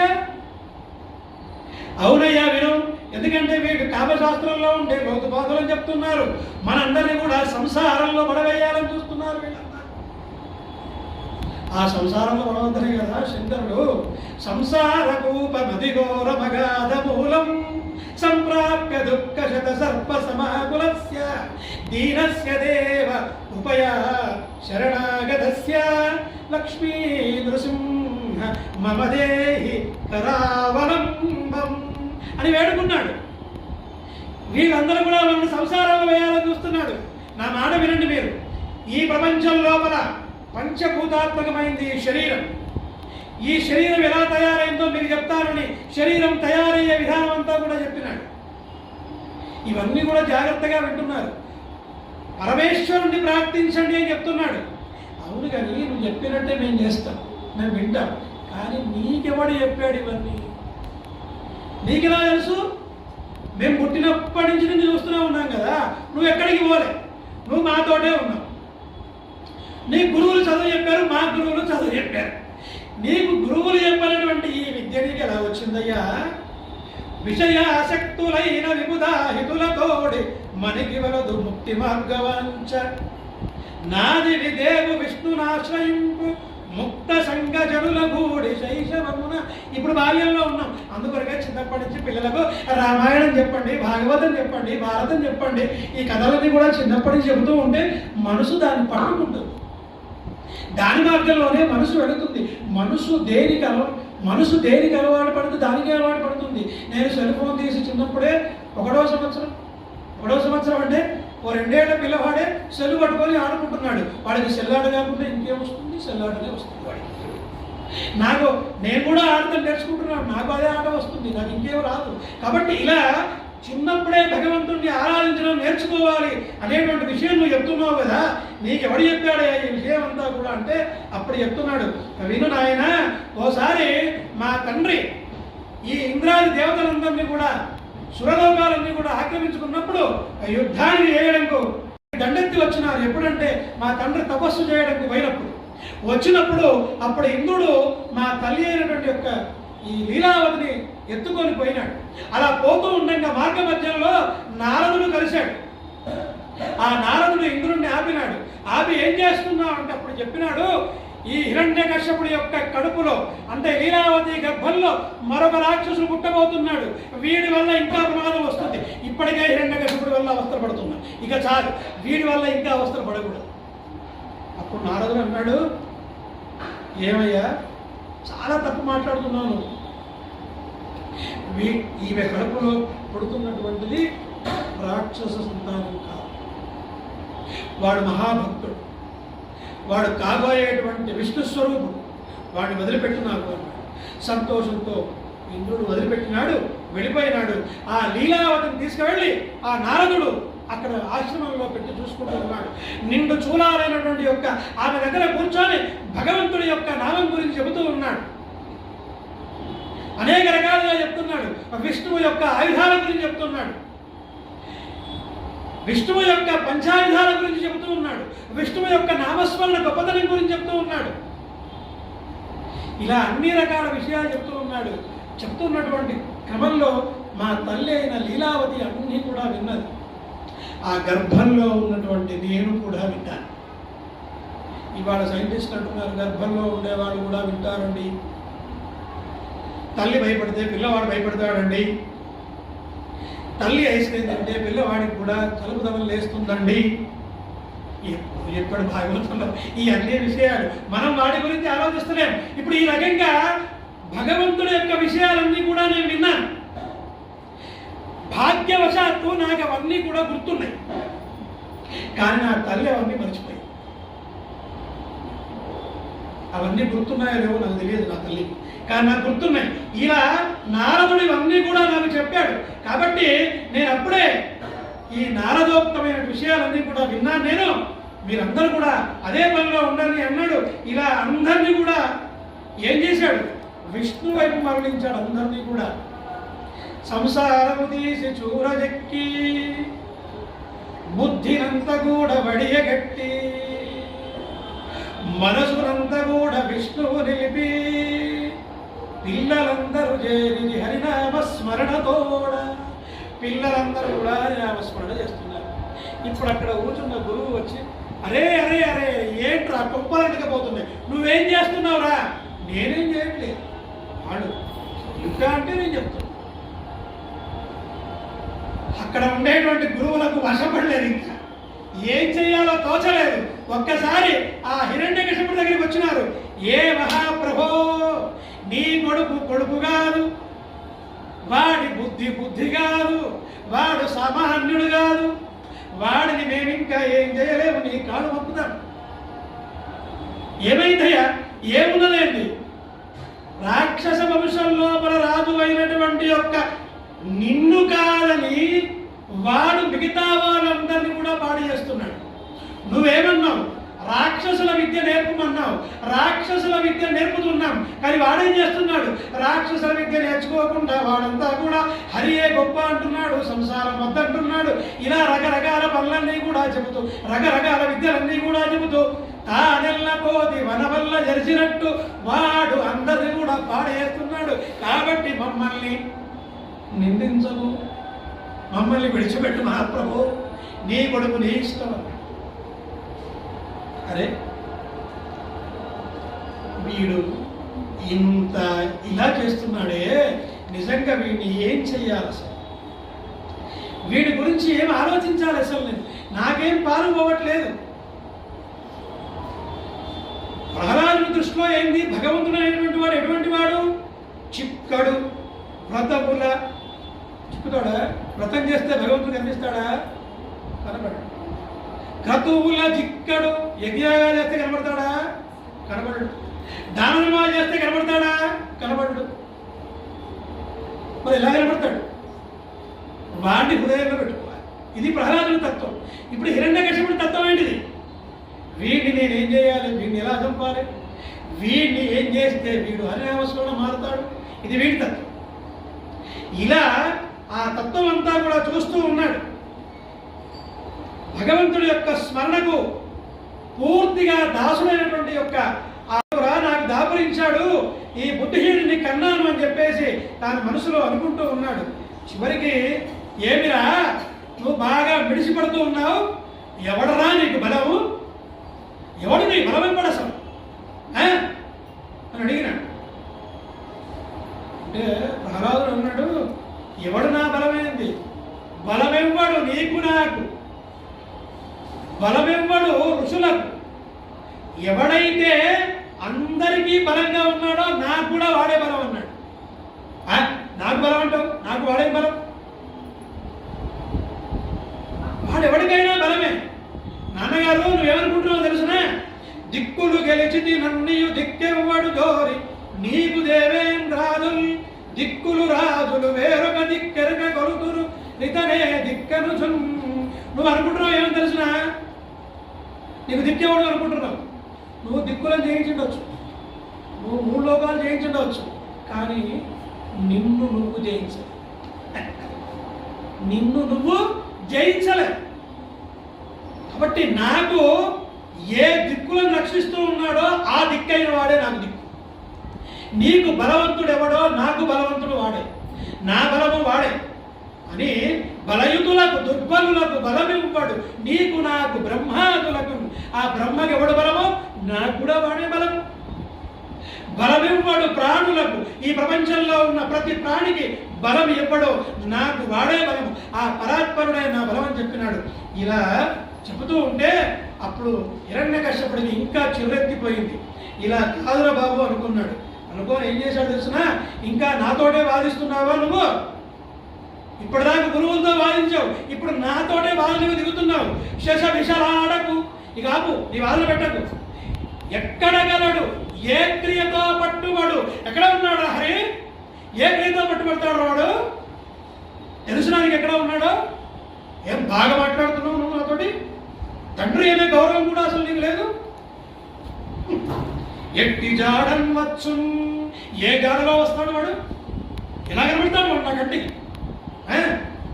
విష్ణువు విష్ణువు అని పెక్కడు ప్రేలాపములు ప్రేరదవు, విష్ణువు విష్ణువు విష్ణువు అని అనేక ప్రేలాపలు చేస్తున్నావు. అసలు ఇంతకు ఆ హరి ఎవడరా? ఆ హరి ఎక్కడ ఉంటాడురా? ఆ హరి యొక్క విషయం ఏంటో చెప్పు నాకు అన్నాడు. హరి నేను చూస్తూ చెప్పు అన్నాడు. అంటే అప్పుడు వినయంగా ప్రహ్లాదుడు చెప్తున్నాడు. ఏమని తెలుసునా? కలడంబోది కలండు గాలి గలడాకాశంబునన్ గుంబిని గలడగ్నిం దిశల పగల్ల నిశలన్ ఖద్యోత చంద్రాత్మలం కలడోంకారమునందు త్రిమూర్తులం త్రిలింగ వ్యక్తులం గంతటం ఈశుండు గలడు తండ్రి వెదకంగా నేలయ్యాయడం. తండ్రి ఇక్కడ అక్కడ అని వెతకడం ఎందుకయ్యా? కలండుగా కలడంబోధి. భగవంతుడు అసలు విష్ణువు అంటే అర్థము వ్యాప్తి కలిగినటువంటి వాడు, దాని వ్యుత్పత్తి అలా. కాబట్టి వ్యాప్తి ఉన్నటువంటి వాడు కలండు. ఎక్కడ అసలు ఇక్కడ ఉన్నాడు అక్కడ లేడు అని చెప్పడానికి లేదు. ఏమంటున్నాడు? భగవంతుడు సముద్రంలో ఉన్నాడు.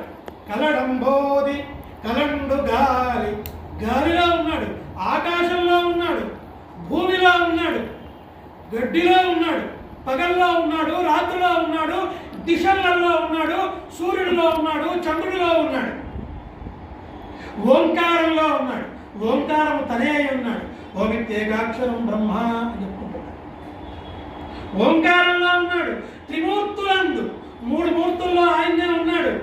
ఎవరు మూడు మూర్తులు? బ్రహ్మ విష్ణు మహేశ్వరుడిగా కనబడేటువంటి వాడు మూడు మూర్తుల్లో ఆయన ఉన్నాడు. త్రిలింగ వ్యక్తులను దంతటను అంతటా ఉన్నాడు. ఆయనే ఒక దిక్కు ఉన్నాడు, ఒక దిక్కు లేడు లేడు. పురుషులో ఉన్నాడు, స్త్రీలో ఉన్నాడు, నపుంసకుల్లో ఉన్నాడు. ఎక్కడ చూస్తే అక్కడ ఉన్నాడు. ఈశుడు కలండు, ఈశ్వరుడు ఉన్నాడు ఉన్నాడు ఉన్నాడు ఉన్నాడు. ఈ యాయడం ఇక్కడ అక్కడ వెతకవలసిన అవసరమే లేదు. అన్నా ఇంకొక మాట చెప్తాను విను నా తండ్రి అన్నాడు. ఏందది?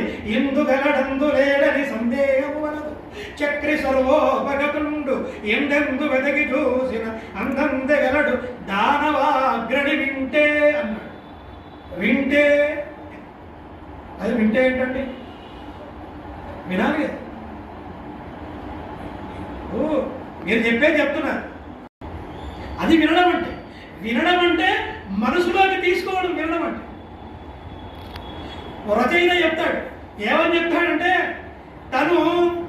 తనేదో మాట్లాడుతున్నాడు. తన భార్య ఏం చేస్తున్నాడో తెలిసిన ఏదో సర్దుకుంటూ ఉంటుందట. ఈయన ఏమంటాడంటే ఒకసారి అసలు ఈమె నిజంగా కూడా నా మాట వింటున్నా లేదా టెస్ట్ చేయాలి అనుకుంటాడు. అనుకోని ఆమె సర్దుకుంటున్నప్పుడు మధ్య మధ్యలో భర్త ఎక్కడ కోపడతాడో అని ఆయన ఏమంటాడు, మధ్య మధ్యలో ఆమె ఏమంటుంది అంటూ ఉంటుంది. ఈయన అనుకుంటాడు నిజంగా కూడా వింటున్నదా అసలు ఈమె అని. నేను ఇంతకుముందు ఒక వ్యక్తి గురించి చెప్పాను కదా, ఆ వ్యక్తి పేరేంటి? ఈమె కోపం చిర్రెత్తుతుంది. నాకేం పని లేదా, నువ్వు చెప్పింది వినుకుంటే కూర్చుంటారా నేను అంటూ. అంటే ఇప్పుడు విన్నట్ట కాదు కదా, విన్నట కానీ విన్నట్టు నటించింది. కాబట్టి వింటే అన్నాడు దానవాగ్రని. ఓ హిరణ్యకశిప మహారాజా, ఓ రాక్షస రాజా, నువ్వు వింటే మాత్రం ఎక్కడ ఉన్నాడు? ఇందు గలడందు లేడని సందేహము వలదు. ఇందు ఉన్నాడు, అందు లేడనేటువంటి సందేహం అక్కర్లేదు. చక్రి విష్ణువు సర్వోపగతుండు, అంతటా నిండికృతమై ఉన్నాడు. ఎక్కడ ఉన్నాడు? ఈ గంటలో ఉన్నాడా ఉన్నాడు, ఆ ట్యూబ్లైట్లో ఉన్నాడా ఉన్నాడు, ఈ బాటిల్లో ఉన్నాడా ఉన్నాడు, ఈ మౌత్ స్టాండ్లో ఉన్నాడా ఉన్నాడు, ఇక్కడ ఉన్నాడా ఉన్నాడు. ఎక్కడ చూస్తే అక్కడ నిండికృతమైపోయినాడు. నువ్వు వినాలి అంతే. వెతకంగానే వెతుకు. నువ్వు ఎవరికి కావాలి? నీకు కావాలి, నాకు కావాలి. విష్ణువుని చూడాలనుకుంటున్నది ఎవరు? నువ్వు, నేను కాదు. కాబట్టి నువ్వు వెతకాలి, నేను కాదు. నువ్వు వెతుకు. సర్వోపగతుండు ఎందెందు వెతికి చూసిన అందంతగలడు. నువ్వు ఎక్కడెక్కడ వెతికి చూస్తే అక్కడక్కడ నీకు కనబడతాడు. సందేహమే లేదు అన్నాడు. హరి సర్వాకృతులం గలడంసు ప్రహ్లాదుండు భాషింప సత్వరుడై ఎందును లేడు లేడని సుతును దైత్యుండు తర్జింప శ్రీ నరసింహాకృతి నుంచే అచ్యుతుడు నానాజంగమస్తావరోత్కంబుల నిదేశంబుల ఉద్దండ ప్రభావంబును. అదే హరి సర్వాకృతులందు గలడంచు. హరి ఆ విష్ణువు సర్వాకృతుల్లో ఉన్నాడంటున్నాడు, అన్నిట్లో ఉన్నాడంటున్నాడు. లేడు లేడని తర్జించు. లేడు లేడు అని హిరణ్యకశిపుడు అంటున్నాడు. ఉన్నాడు ఉన్నాడు అని ప్రహ్లాదుడు అంటున్నాడు. ఇలా ఇద్దరి మధ్య లోపల జరిగేటువంటి చర్చ లోపల ఇప్పుడు సమస్య ఎవరికండి? హిరణ్యకశిపుడిగా ప్రహ్లాదుడిగా సమస్య. వాడిద్దరి వాదవాడు బాగానే ఉంది. నేను ఈయన ఇద్దరం వాదన పెట్టుకుంటే ఆ పక్కన ఉన్నాయని చూస్తున్నాడు. సమస్య ఆయనకి. ఇప్పుడు మా ఇద్దరికి సమస్య కాదు, మా వాదన లేదా మేము వాదించుకుంటూనే ఉంటాం. ఆయన చూస్తున్నాడు పక్క నుంచి. వీడేమో ఉన్నాడు ఉన్నాడు అంటున్నాడు, హరి సర్వాకృతులం గెలవంటున్నాడు, ఎక్కడ చూస్తే అక్కడ ఉన్నాడు అంటున్నాడు. వాడేమో లేడు లేడు అంటున్నాడు. ఎక్కడ సమస్య? ఎవరికి సమస్య? విష్ణువుకు సమస్య. ఇప్పుడు ప్రహ్లాదుడు ఏమంటున్నాడు? ఇందుగలడందు లేడని సందేహము వలదంటున్నాడు. ఇక్కడ ఉన్నాడు, అక్కడ లేడని లేదయా. ఆ సంచిలో ఉన్నాడు, ఆ పైపులో ఉన్నాడు, ఈ అద్దాల్లో ఉన్నాడు, ఈ చేతిలో ఉన్నాడు, ఆ ఉన్నాడు, ఎక్కడ చూస్తే అక్కడ ఉన్నాడని చెప్తున్నాడు వాడు. ఇప్పుడు హిరణ్యకశ్యపుడు నిజంగా కూడా తాను సిద్ధమవుతున్నాడు. ఏమని? అయ్యవసరంబున ఆ దానవేంద్రుండు. అసలు హిరణ్యకశ్యపుడు తాను ఎలా చావాలో తాను ముందే నిర్ణయించుకున్నాడు. మనం అందరం అనుకుంటున్నాం కదంటే హిరణ్యకశ్యపుడు వరాలు కోరుకున్నాడు చావకుండా అని. కానీ ఆయన ఏమన్నాడు? నేను ఇలా చావకూడదు అన్నాడు. అంటే మరో రకంగా చావచ్చని అర్థం కదా. కాబట్టి హిరణ్యకశ్యపుడు తన చావును తాను ముందే రాసి పెట్టుకున్నాడు, ఎలా చావాలో నిర్ణయించుకున్నాడు. కాబట్టి ఇప్పుడు విష్ణువుకు సమస్య, వాడిని ఎలా చంపాలి? బ్రహ్మవరం ఇచ్చి కూర్చున్నాడు కదా. కాబట్టి ఆ బ్రహ్మవరానికి ఇబ్బంది కలిగి ఉండదు.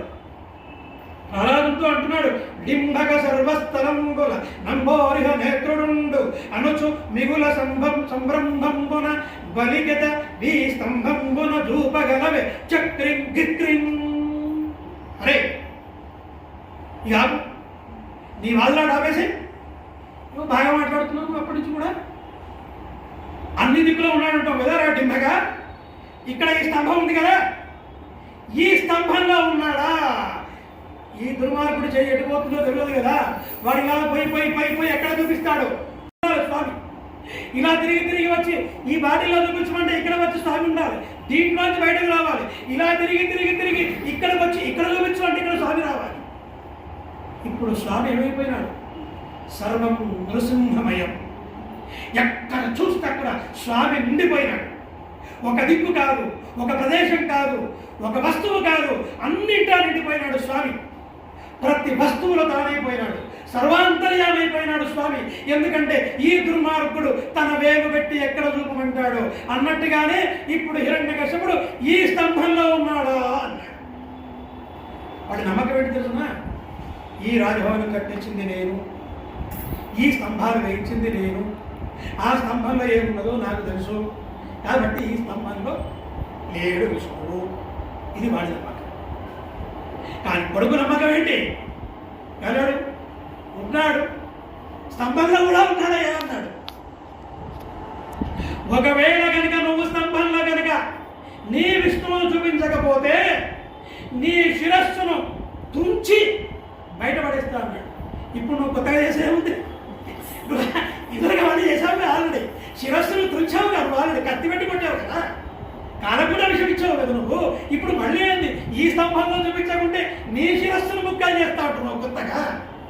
ప్రహ్లాదుడికి నవ్వులాగా ఇంకేమొస్తుంది? కాబట్టి ఇప్పుడు రక్షారంభమున వచ్చి ఆ హరి గనుక నిన్ను కాపాడలేదనుకో, నీ పని పెడతా ఇక నేను ఉన్నాడు. గట్టి పరగ మొదలుకొని భూన భోనాంతలన్నీ కూడా ఆ మహావిష్ణువు వ్యాపించిపోయినాడు. హిరణ్యకశ్యపుడు ఒక్కసారిగా వికటాట్టహాసం చేశాడు. తన చేతిలో ఉండేటువంటి ఖడ్గాన్ని పట్టుకొని ప్రహ్లాదుని దగ్గరికి వెళ్ళాడు. వాడిని బెదిరిస్తున్నాడు. నిజంగా కనుక స్తంభంలో లేకపోయేటట్టయితే నిన్నేం చేయాలి?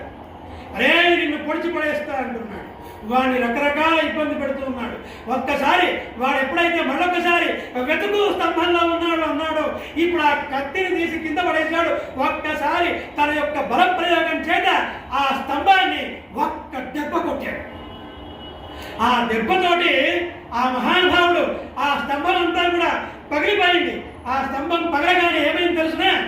ఒక్కసారి సత్యం విధాతం నిజభృత్య భాషితం వ్యాప్తించ భూదేష్వఖిలేషు చాత్మనః అదృశ్యదాత్యద్భుత రూపముద్వహం స్తంభే సభాయాం న మృగం న మానుషం. అరే వా! సత్యం విధాతం నిజభృత్య భాషితం. ఎవడు తన దాసుడు, ఎవడు ప్రహ్లాదుడు ఏం పలికాడు? అన్నింటా ఉండాలి అన్నాడు. ఆ దాసుడు యొక్క మాటలు నిజం చెయ్యాలి. అది భగవంతుడికి ఉండేటువంటి కట్టుబడి. అందుకే భగవంతుడికి భక్తుడు అంటే ఎక్కువ ప్రీతి. సత్యం విధాతం నిజవృత్య భాషితం. ఆ తన యొక్క దాసుడు పలికినటువంటి మాటల్ని నిజం చేసిన వరకు ఏం చేశాడు తెలుసిన? అత్యద్భుత రూపముద్వహం. అద్భుతమైనటువంటి రూపం లోపల నా మృగం నా మానుషం. అటు మృగము కాదు, ఇటు మనిషి కాదు, ఆ రూపం లోపల ఆ స్తంభంలోంచి బయటకు వచ్చేటువంటి ప్రయత్నం చేస్తున్నాడు.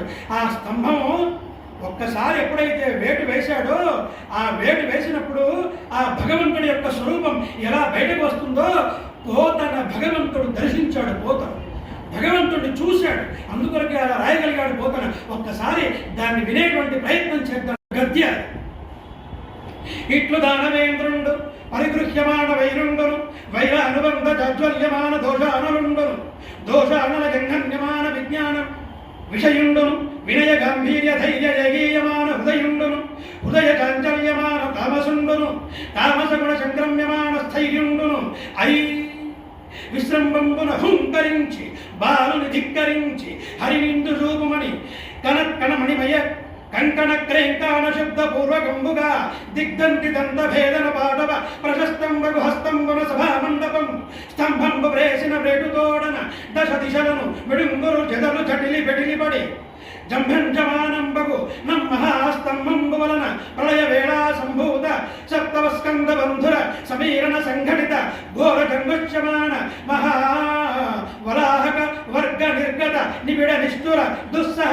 నిర్గాత సంఘ నిర్ఘోష వికారం బయలైన ఛట ఛట స్ఫుట స్ఫుట ధ్వని ప్రముఖ భయంకరారావ పుంజంబులు జంజన్యమానంబులై ఇయగసి యాకాశ గుహరాంతరాళంబు నిరవకాశంబు చేసి నిండినం జట్టు సాలక దోదూయమాన హృదయంబులై పరవశంబులై పితామహ మహేంద్ర వరుణవాయు శిబి ప్రముఖ చరాచర జంతుజాలంబులతోడ బ్రహ్మాండ కటాహంబు పగిలి పరిస్ఫోటితంబుగా ప్రఫుల్ల పద్మయుగ సంకాశ భాసుర చక్రచాహ హర పురుష అంకుశ కలచర రేఖాంకిత చారు చారణ చలుండను జరణ సంక్రమణ ఘన వినమిత విశ్వంభరాభర దోరేయ దిక్కుంభి కుంభీనవ కుంభినీధర పూర్ణ కులశేఖరుండును దుగ్ధ జలధిజాత శుంఠాండ మండిత ప్రకాండ ప్రచండ హోరు స్తంభ యుగనుండును ఘన ఘనయమాన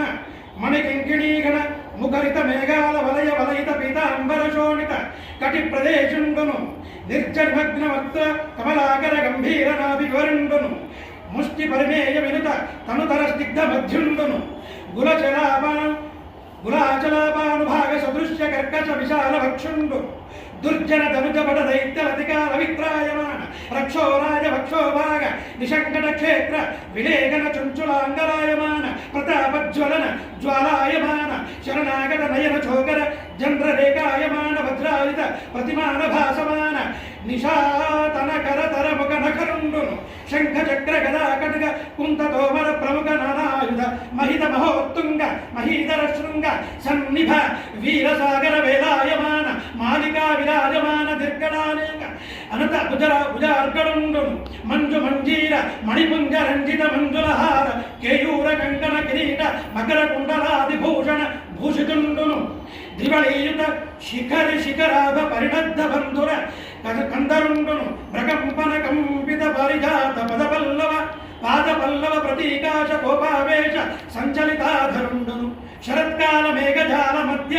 దగద్ధగాయమాన కటిల్లతా సమాన దేదీప్యమాన దంశ్రాకరాలంబరుండును గల్పాంతకాల సకల భువన గ్రసన విలసన విజృంభమాన సప్త జిహ్వాతులిత తరళతరాయమాన విభ్రాజమాన జిహ్వుండును మేరు మందర మహాగుహాంతరాళ విస్తార విపుల వక్ర నాసికా విసరుండును నాసికా వివర నిష్పర నిలబడ నిశ్వాస నిగర సంఘట్టన సంక్షోభిత సంతప్యమాన సప్తసాగరుండును భూర్వ పర్వత విద్యోతమాన ఖద్యోతమండల సదృశ సమంచిత లోచనుండును లోచనాంచల సముత్కీర్యమాన విలోల కీలాభీల విస్ఫులింగ నిదాన దౌరుద్యమాన తారకాగ్రహ మండలుండును శక్రచాప సురశిరోదగ్ర మహాభ్రూరతాబండ బంధుర భయంకర వదనుండును ఘనతర గండ్ర శైల తుల్య కమనీయ గండభాగుండును సంధ్యారాగ రక్త ధరాధర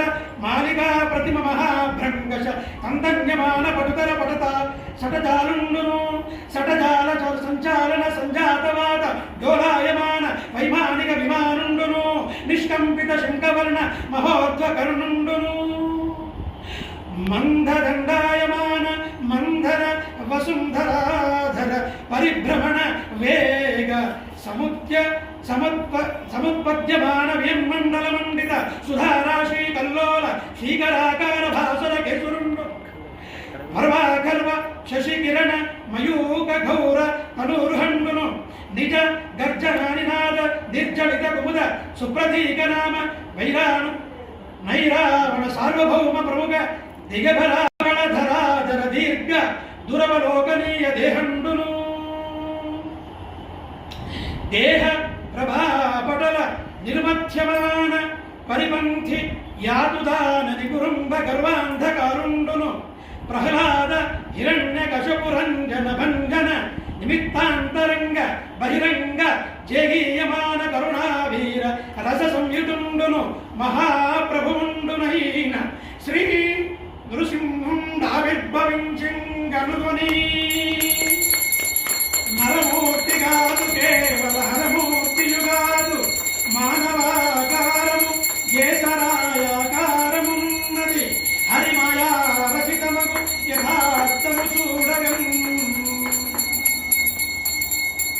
పంచోరణాధూత పావక జ్వాలలు భూనభోందరమెల్ల భూరితముగా దంశాపురాభీల దగదగాయిత నిత్య వసురేంద్రునేత్రములంతముగా గంటక సన్నిభోత్తర కేసరాహతి నభ్ర సంగములు భిన్నమై చలింప ప్రళయ ప్రచలంచల ప్రతిమ భాస్వరములై కరటకోరుచుల గ్రమ్ములేర పటలు జడిపించి గర్జించి సంభ్రమించి దృష్టి సారించి బొమలు బంధించి కెరళి జిహ్వయాడించి లంఘించి చేత నొడసి పట్టే నరసింహు దితి పట్టి అధిపా జై బోలో లక్ష్మీ నరసింహ భగవానికి జై జై బోలో లక్ష్మీ నరసింహ భగవానికి జై లక్ష్మీ నరసింహ భగవానికి జై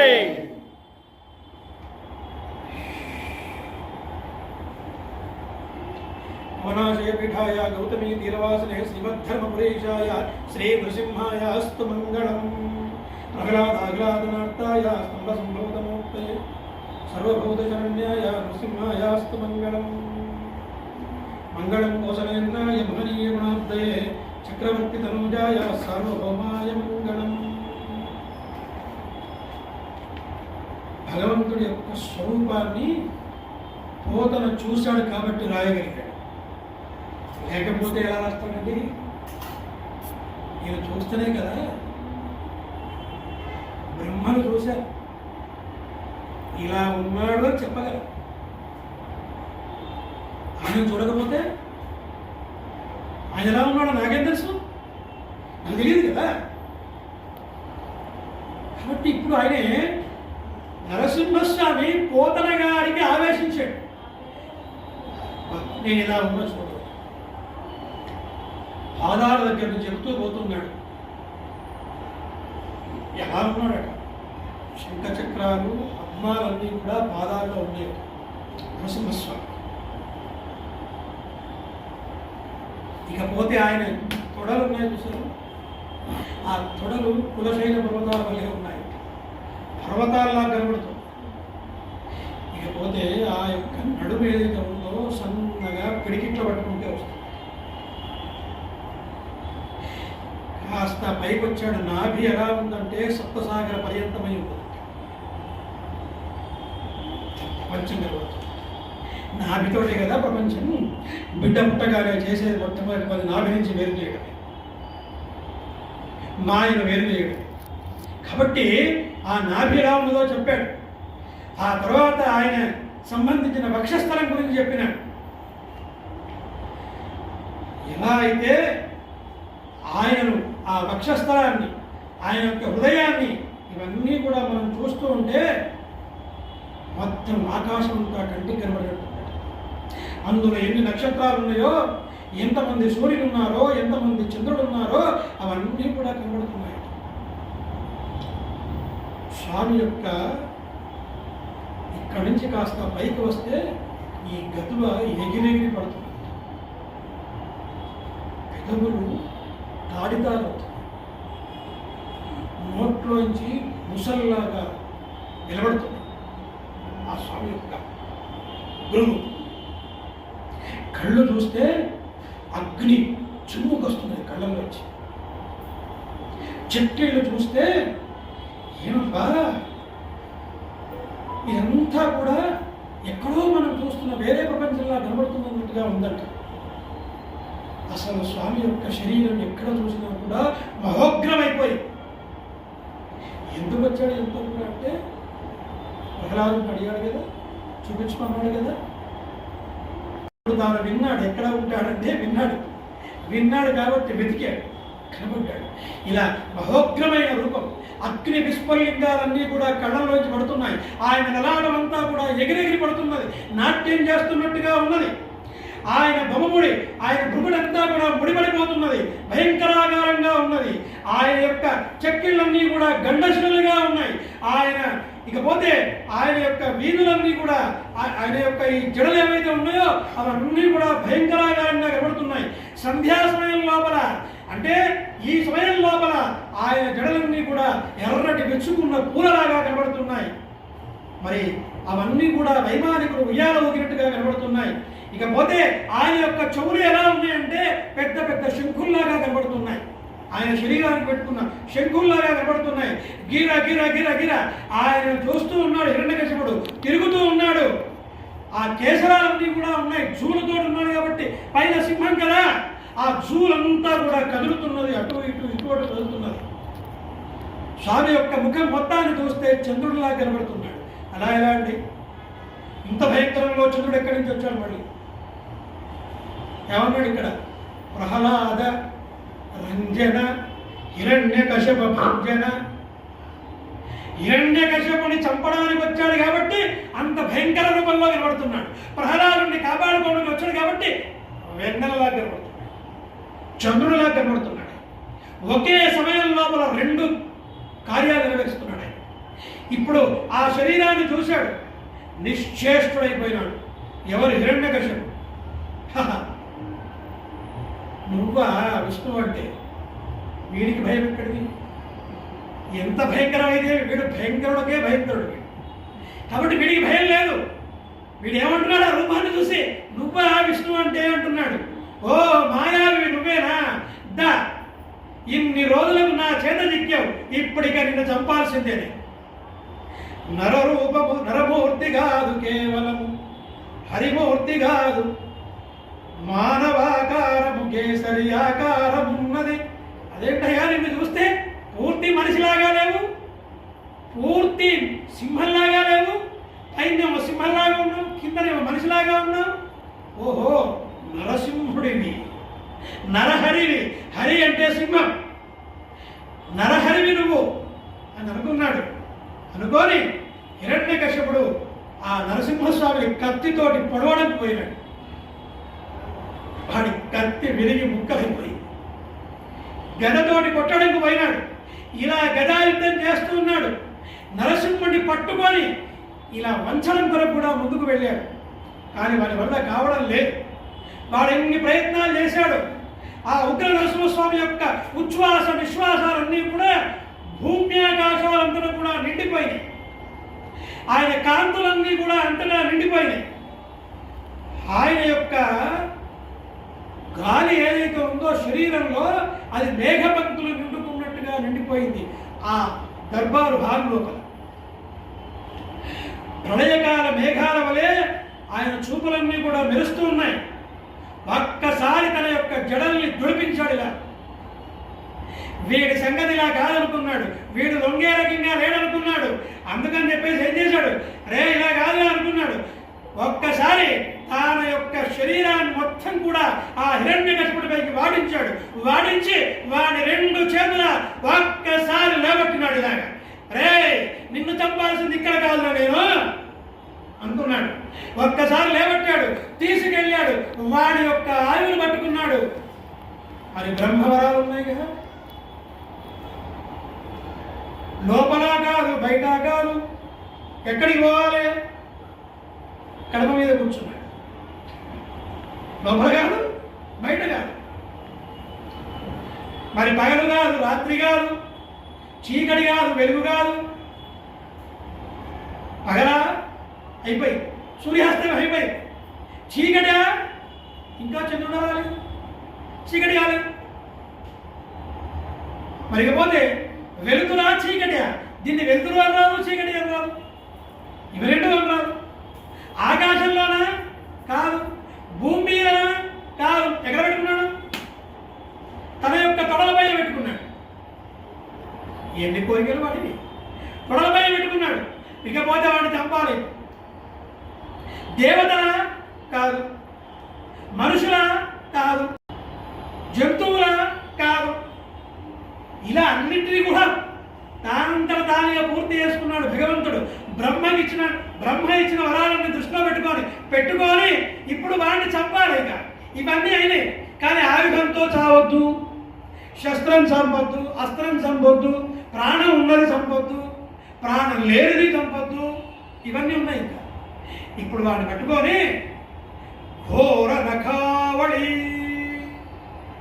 తన యొక్క బలిష్టమైనటువంటి యొక్క కోరులు పట్టుకున్నాడు. ఆ కోరులు చూస్తే భయంకర ఆకారంలో.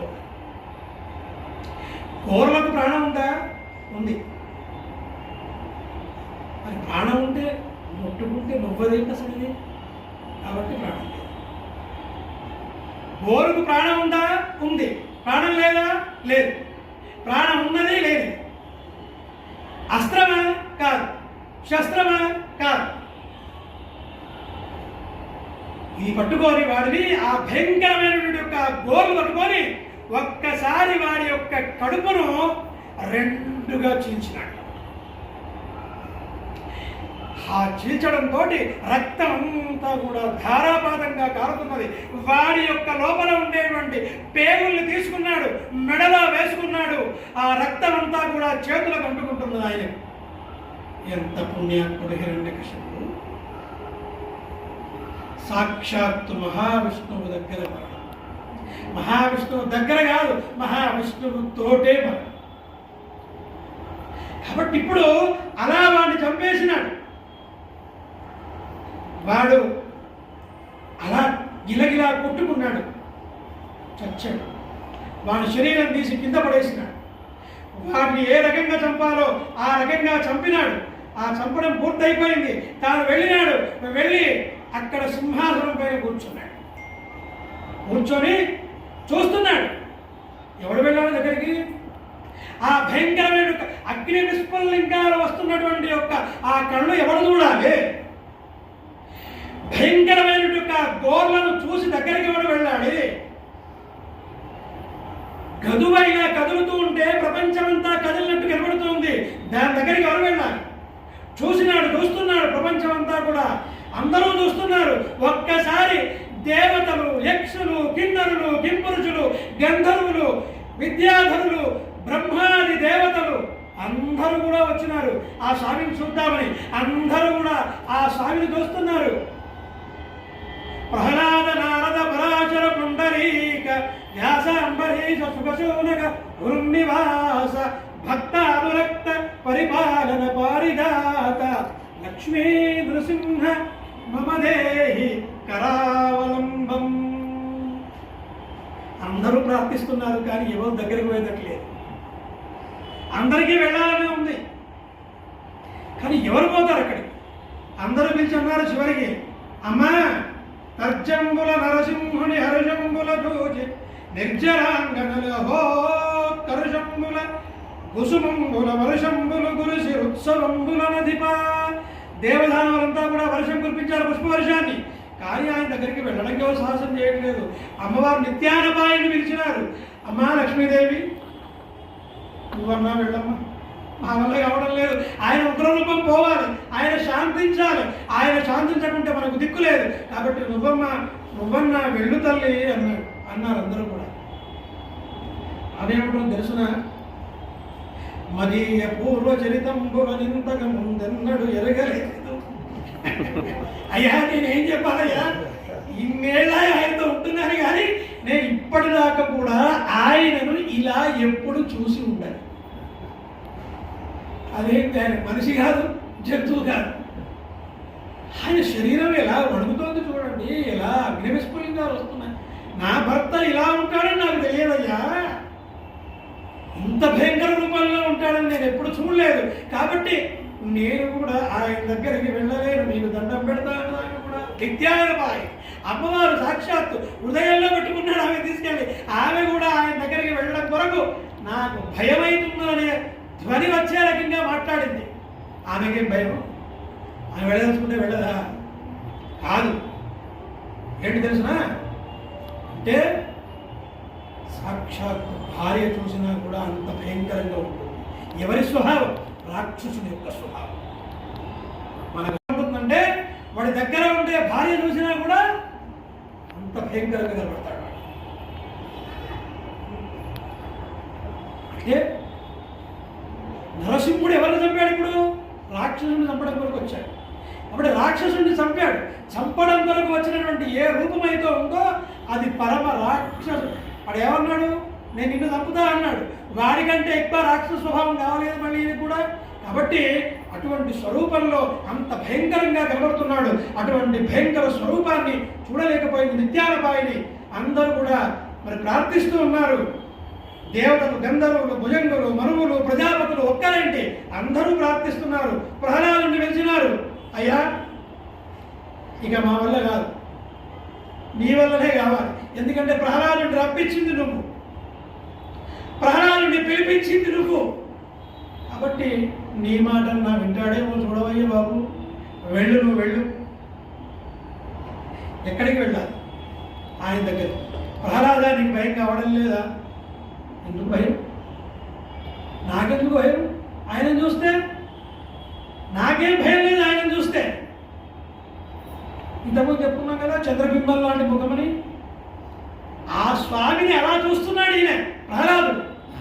భయంకర రూపంలో చూడడం లేదు, భయంకర శబ్దంలో చూడడం లేదు.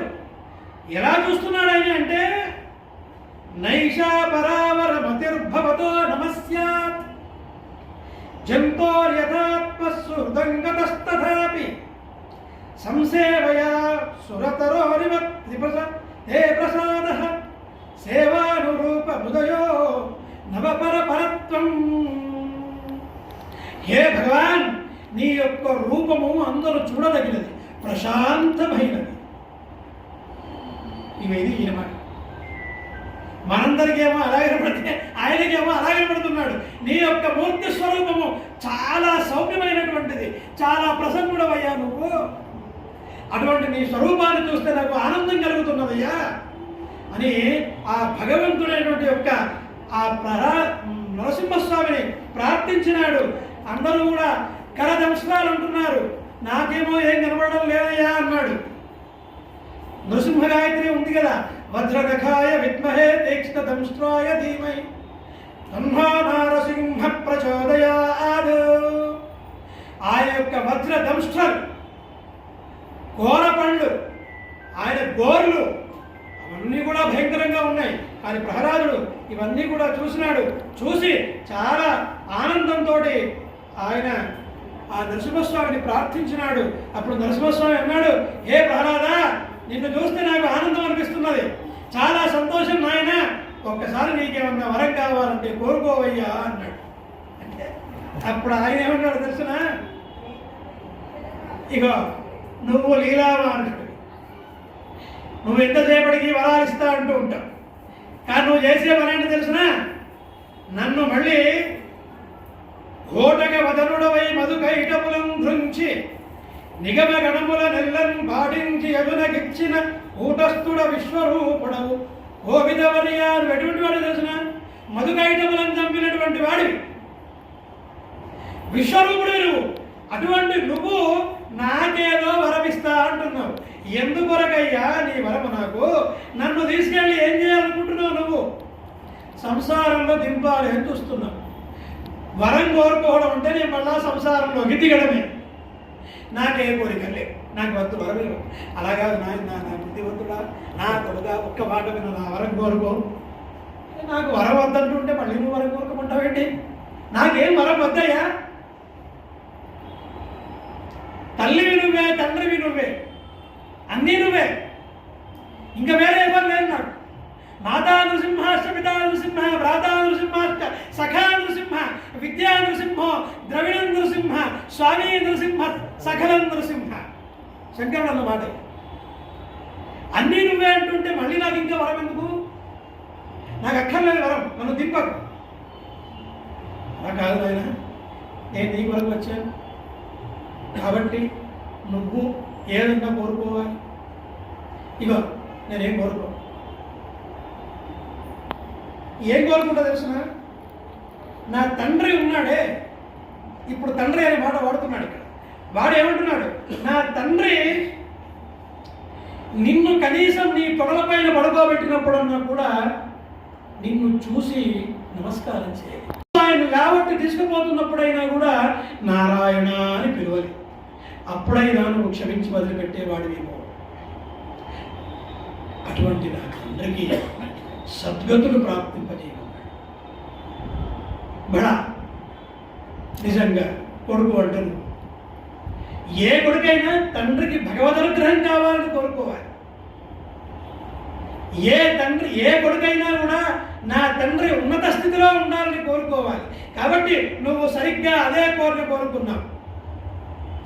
అయినా ప్రహ్లాద, నీ తండ్రి సద్గతులు ఇవ్వడం ఏంటయ్యా?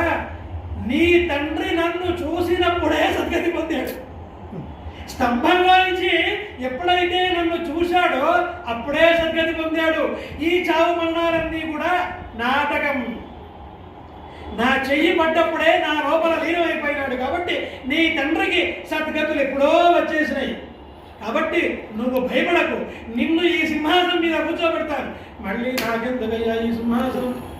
తప్పదు, పుట్టినందుకు నువ్వు ఈ నాటకం ఆడవలసిందే. కాబట్టి ఈ సింహాసనం మీద కూర్చో అన్నాడు. ఆ సింహాసనం మీద ప్రహ్లాదుని కూర్చోబెట్టాడు. అలా చిన్నపిల్లవాడైన ప్రహ్లాదుడు సింహాసనాన్ని అధిష్ఠించాడు. అలా ఆ నరసింహ భక్తిని నిరంతరం కూడా తాను జీర్ణం చేసుకున్నాడు. తన వాళ్ళందరికీ కూడా జీర్ణం చేయించాడు. ఆ ప్రహ్లాదుడు అనునిత్యము కూడా ఆ భగవన్నామ స్మరణలో మునిగిపోయినాడు. నారాయణ అనే శబ్దం లేకుండా ఎప్పుడు కూడా లేడు. అటువంటి ఆ ప్రహ్లాదుడి యొక్క చరిత్రను ఎవడైతే వింటాడో, ఎవడైతే దాని గురించి ఆలోచిస్తాడో, ఎవడైతే ఆ చరిత్ర గురించి పదే పదే స్మరణ చేసుకుంటాడో, ఎవడైతే ఆ ప్రహ్లాదుని యొక్క నామాన్ని గురించి ఆలోచిస్తూ ఉంటాడో, ఎవడైతే దుష్ట శిక్షణ శిష్ట రక్షణ అనేటువంటి ఈ కార్యం గురించి తలుచుకుంటూ ఉంటాడో, ఎవడైతే వైశాఖ మాసంలో శుక్లపక్షంలో చతుర్దశి నాడు స్వాతి నక్షత్ర సమయం లోపల సంధ్యా సమయం లోపల ఎవడైతే ఈ చరిత్రను స్మరించుకుంటూ ఉంటాడో వాడికి విష్ణు సాయుధ్యం వినా ఇంకొకటి లేదు. తల్లి గర్భము నుండి ధనము తేడెవ్వడు, వెళ్ళిపోయిన నాడు వెంటరాదు. లక్షాధికారైన లవణమన్నమే గాని మెరుగు బంగారంబు మృంగబోడు. విత్తమార్జన చేసి విర్రవీగుడి గాని కూడబెట్టిన సొమ్ము కుడువబోడు. పొందుగా మరుగైన భూమి లోపల పెట్టి దాన ధర్మము లేక దాచి తుదకు దొంగలగిత్తురో దొరల గౌరో తేన చుండీగలియ్యవా. తెరవరులకు భూషణ వికాస శ్రీధర్మపుర నివాస దుష్ట సంహార నరసింహ దురిత దూర. ఓ దుష్ట సంహారమైనటువంటి యొక్క ఓ నరసింహ, ఓ పాపాలను తీసేటువంటి ఓ దురిత దూర, ఓ నరసింహ, ఈ ప్రపంచంలో కట్టుకపోయేదేం లేదు, పట్టుకపోయేదేం లేదు. ఈ ప్రపంచంలో నా వెంట వచ్చేది ఏం లేదు, నా వెంట ఉండేది ఏం లేదు. ఇదంతా కూడా మాయా ప్రపంచం. అటువంటి మాయా ప్రపంచంలో నన్ను పడవేయకుండా ఈ స్మరణతో అనునిత్యం కూడా నన్ను నడిపించు. నా మనసులో నువ్వు ఎప్పుడు కూడా నిండి ఉండే రకంగా చూడు. పాహి పాహి జగద్వందే నమస్తే భక్తవత్సలే నమస్తుభ్యం నమస్తుభ్యం నమస్తుభ్యం నమో నమః. ఓ నిత్యానపాయిని ఎప్పుడు కూడా నన్ను కాపాడుతూ ఉండు. నువ్వు నా మనసులో చేరు, నా మనసును కట్టిపడే. ఎందుకంటే నా మనసు ఒక రాక్షసు, నా మనసు నా మాట వినదు. కాబట్టి అటువంటి మనసును కట్టిపడే. ఆ మనసులో నువ్వు తప్ప ఇంకొకరికి స్థానం లేదు. ఆ మనసు నీది, నువ్వు నన్ను కాపాడుతూ ఉంటూ రక్ష రక్ష పరమేశ్వర అని చెప్పేసి ఈ రకంగా ఎవరైతే ఈ స్వామి యొక్క కీర్తన వింటున్నారో వాడు ఇహలోకం లోపల సర్వ సుఖాలని పొందుతూ ఆ భగవన్నామానికి మరుగుతూ ఉంటారు. మరగడం అనే మాటకు అర్థం చెప్పవలసిన పని లేదు ఇక్కడ. కాబట్టి భగవన్నామానికి ఆ మనసు మరుగుతూ ఉంటుంది. అలా భగవన్నామానికి మరిగినటువంటి యొక్క ఆ ప్రహ్లాదుడు లాంటి మనస్సు చివరికి ఆ విష్ణు సాయుధ్యాన్ని చేరుతుంది.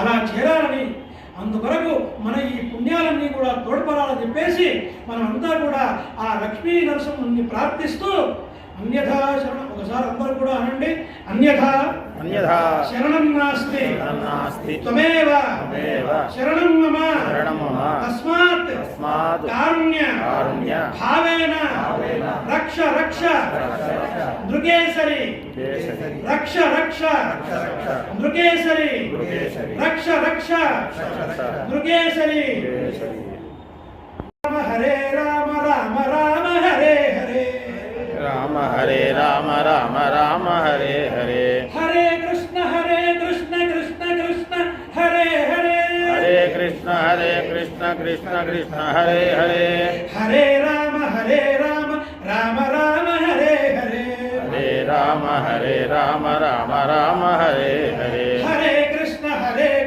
కృష్ణ కృష్ణ హరే హరే హరే కృష్ణ కృష్ణ కృష్ణ హరే హరే రామ హరే హరే రామ రామ హరే హరే కృష్ణ కృష్ణ హరే హరే కృష్ణ కృష్ణ హరే హరే రామ కృష్ణ హరే హరే రామ కృష్ణ హరే హరే కృష్ణ రామ హరే హరే కృష్ణ రామ హరే హరే హరే రామ రామ రామ హరే హరే హరే రామ రామ రామ హరే హరే హరే కృష్ణ కృష్ణ కృష్ణ హరే హరే హరే కృష్ణ కృష్ణ కృష్ణ హరే హరే హరే రామ రామ రామ హరే హరే హరే రామ రామ రామ హరే హరే హరే కృష్ణ కృష్ణ కృష్ణ హరే హరే హరే కృష్ణ కృష్ణ కృష్ణ హరే హరే కృష్ణాయ వాసుదేవాయ హరే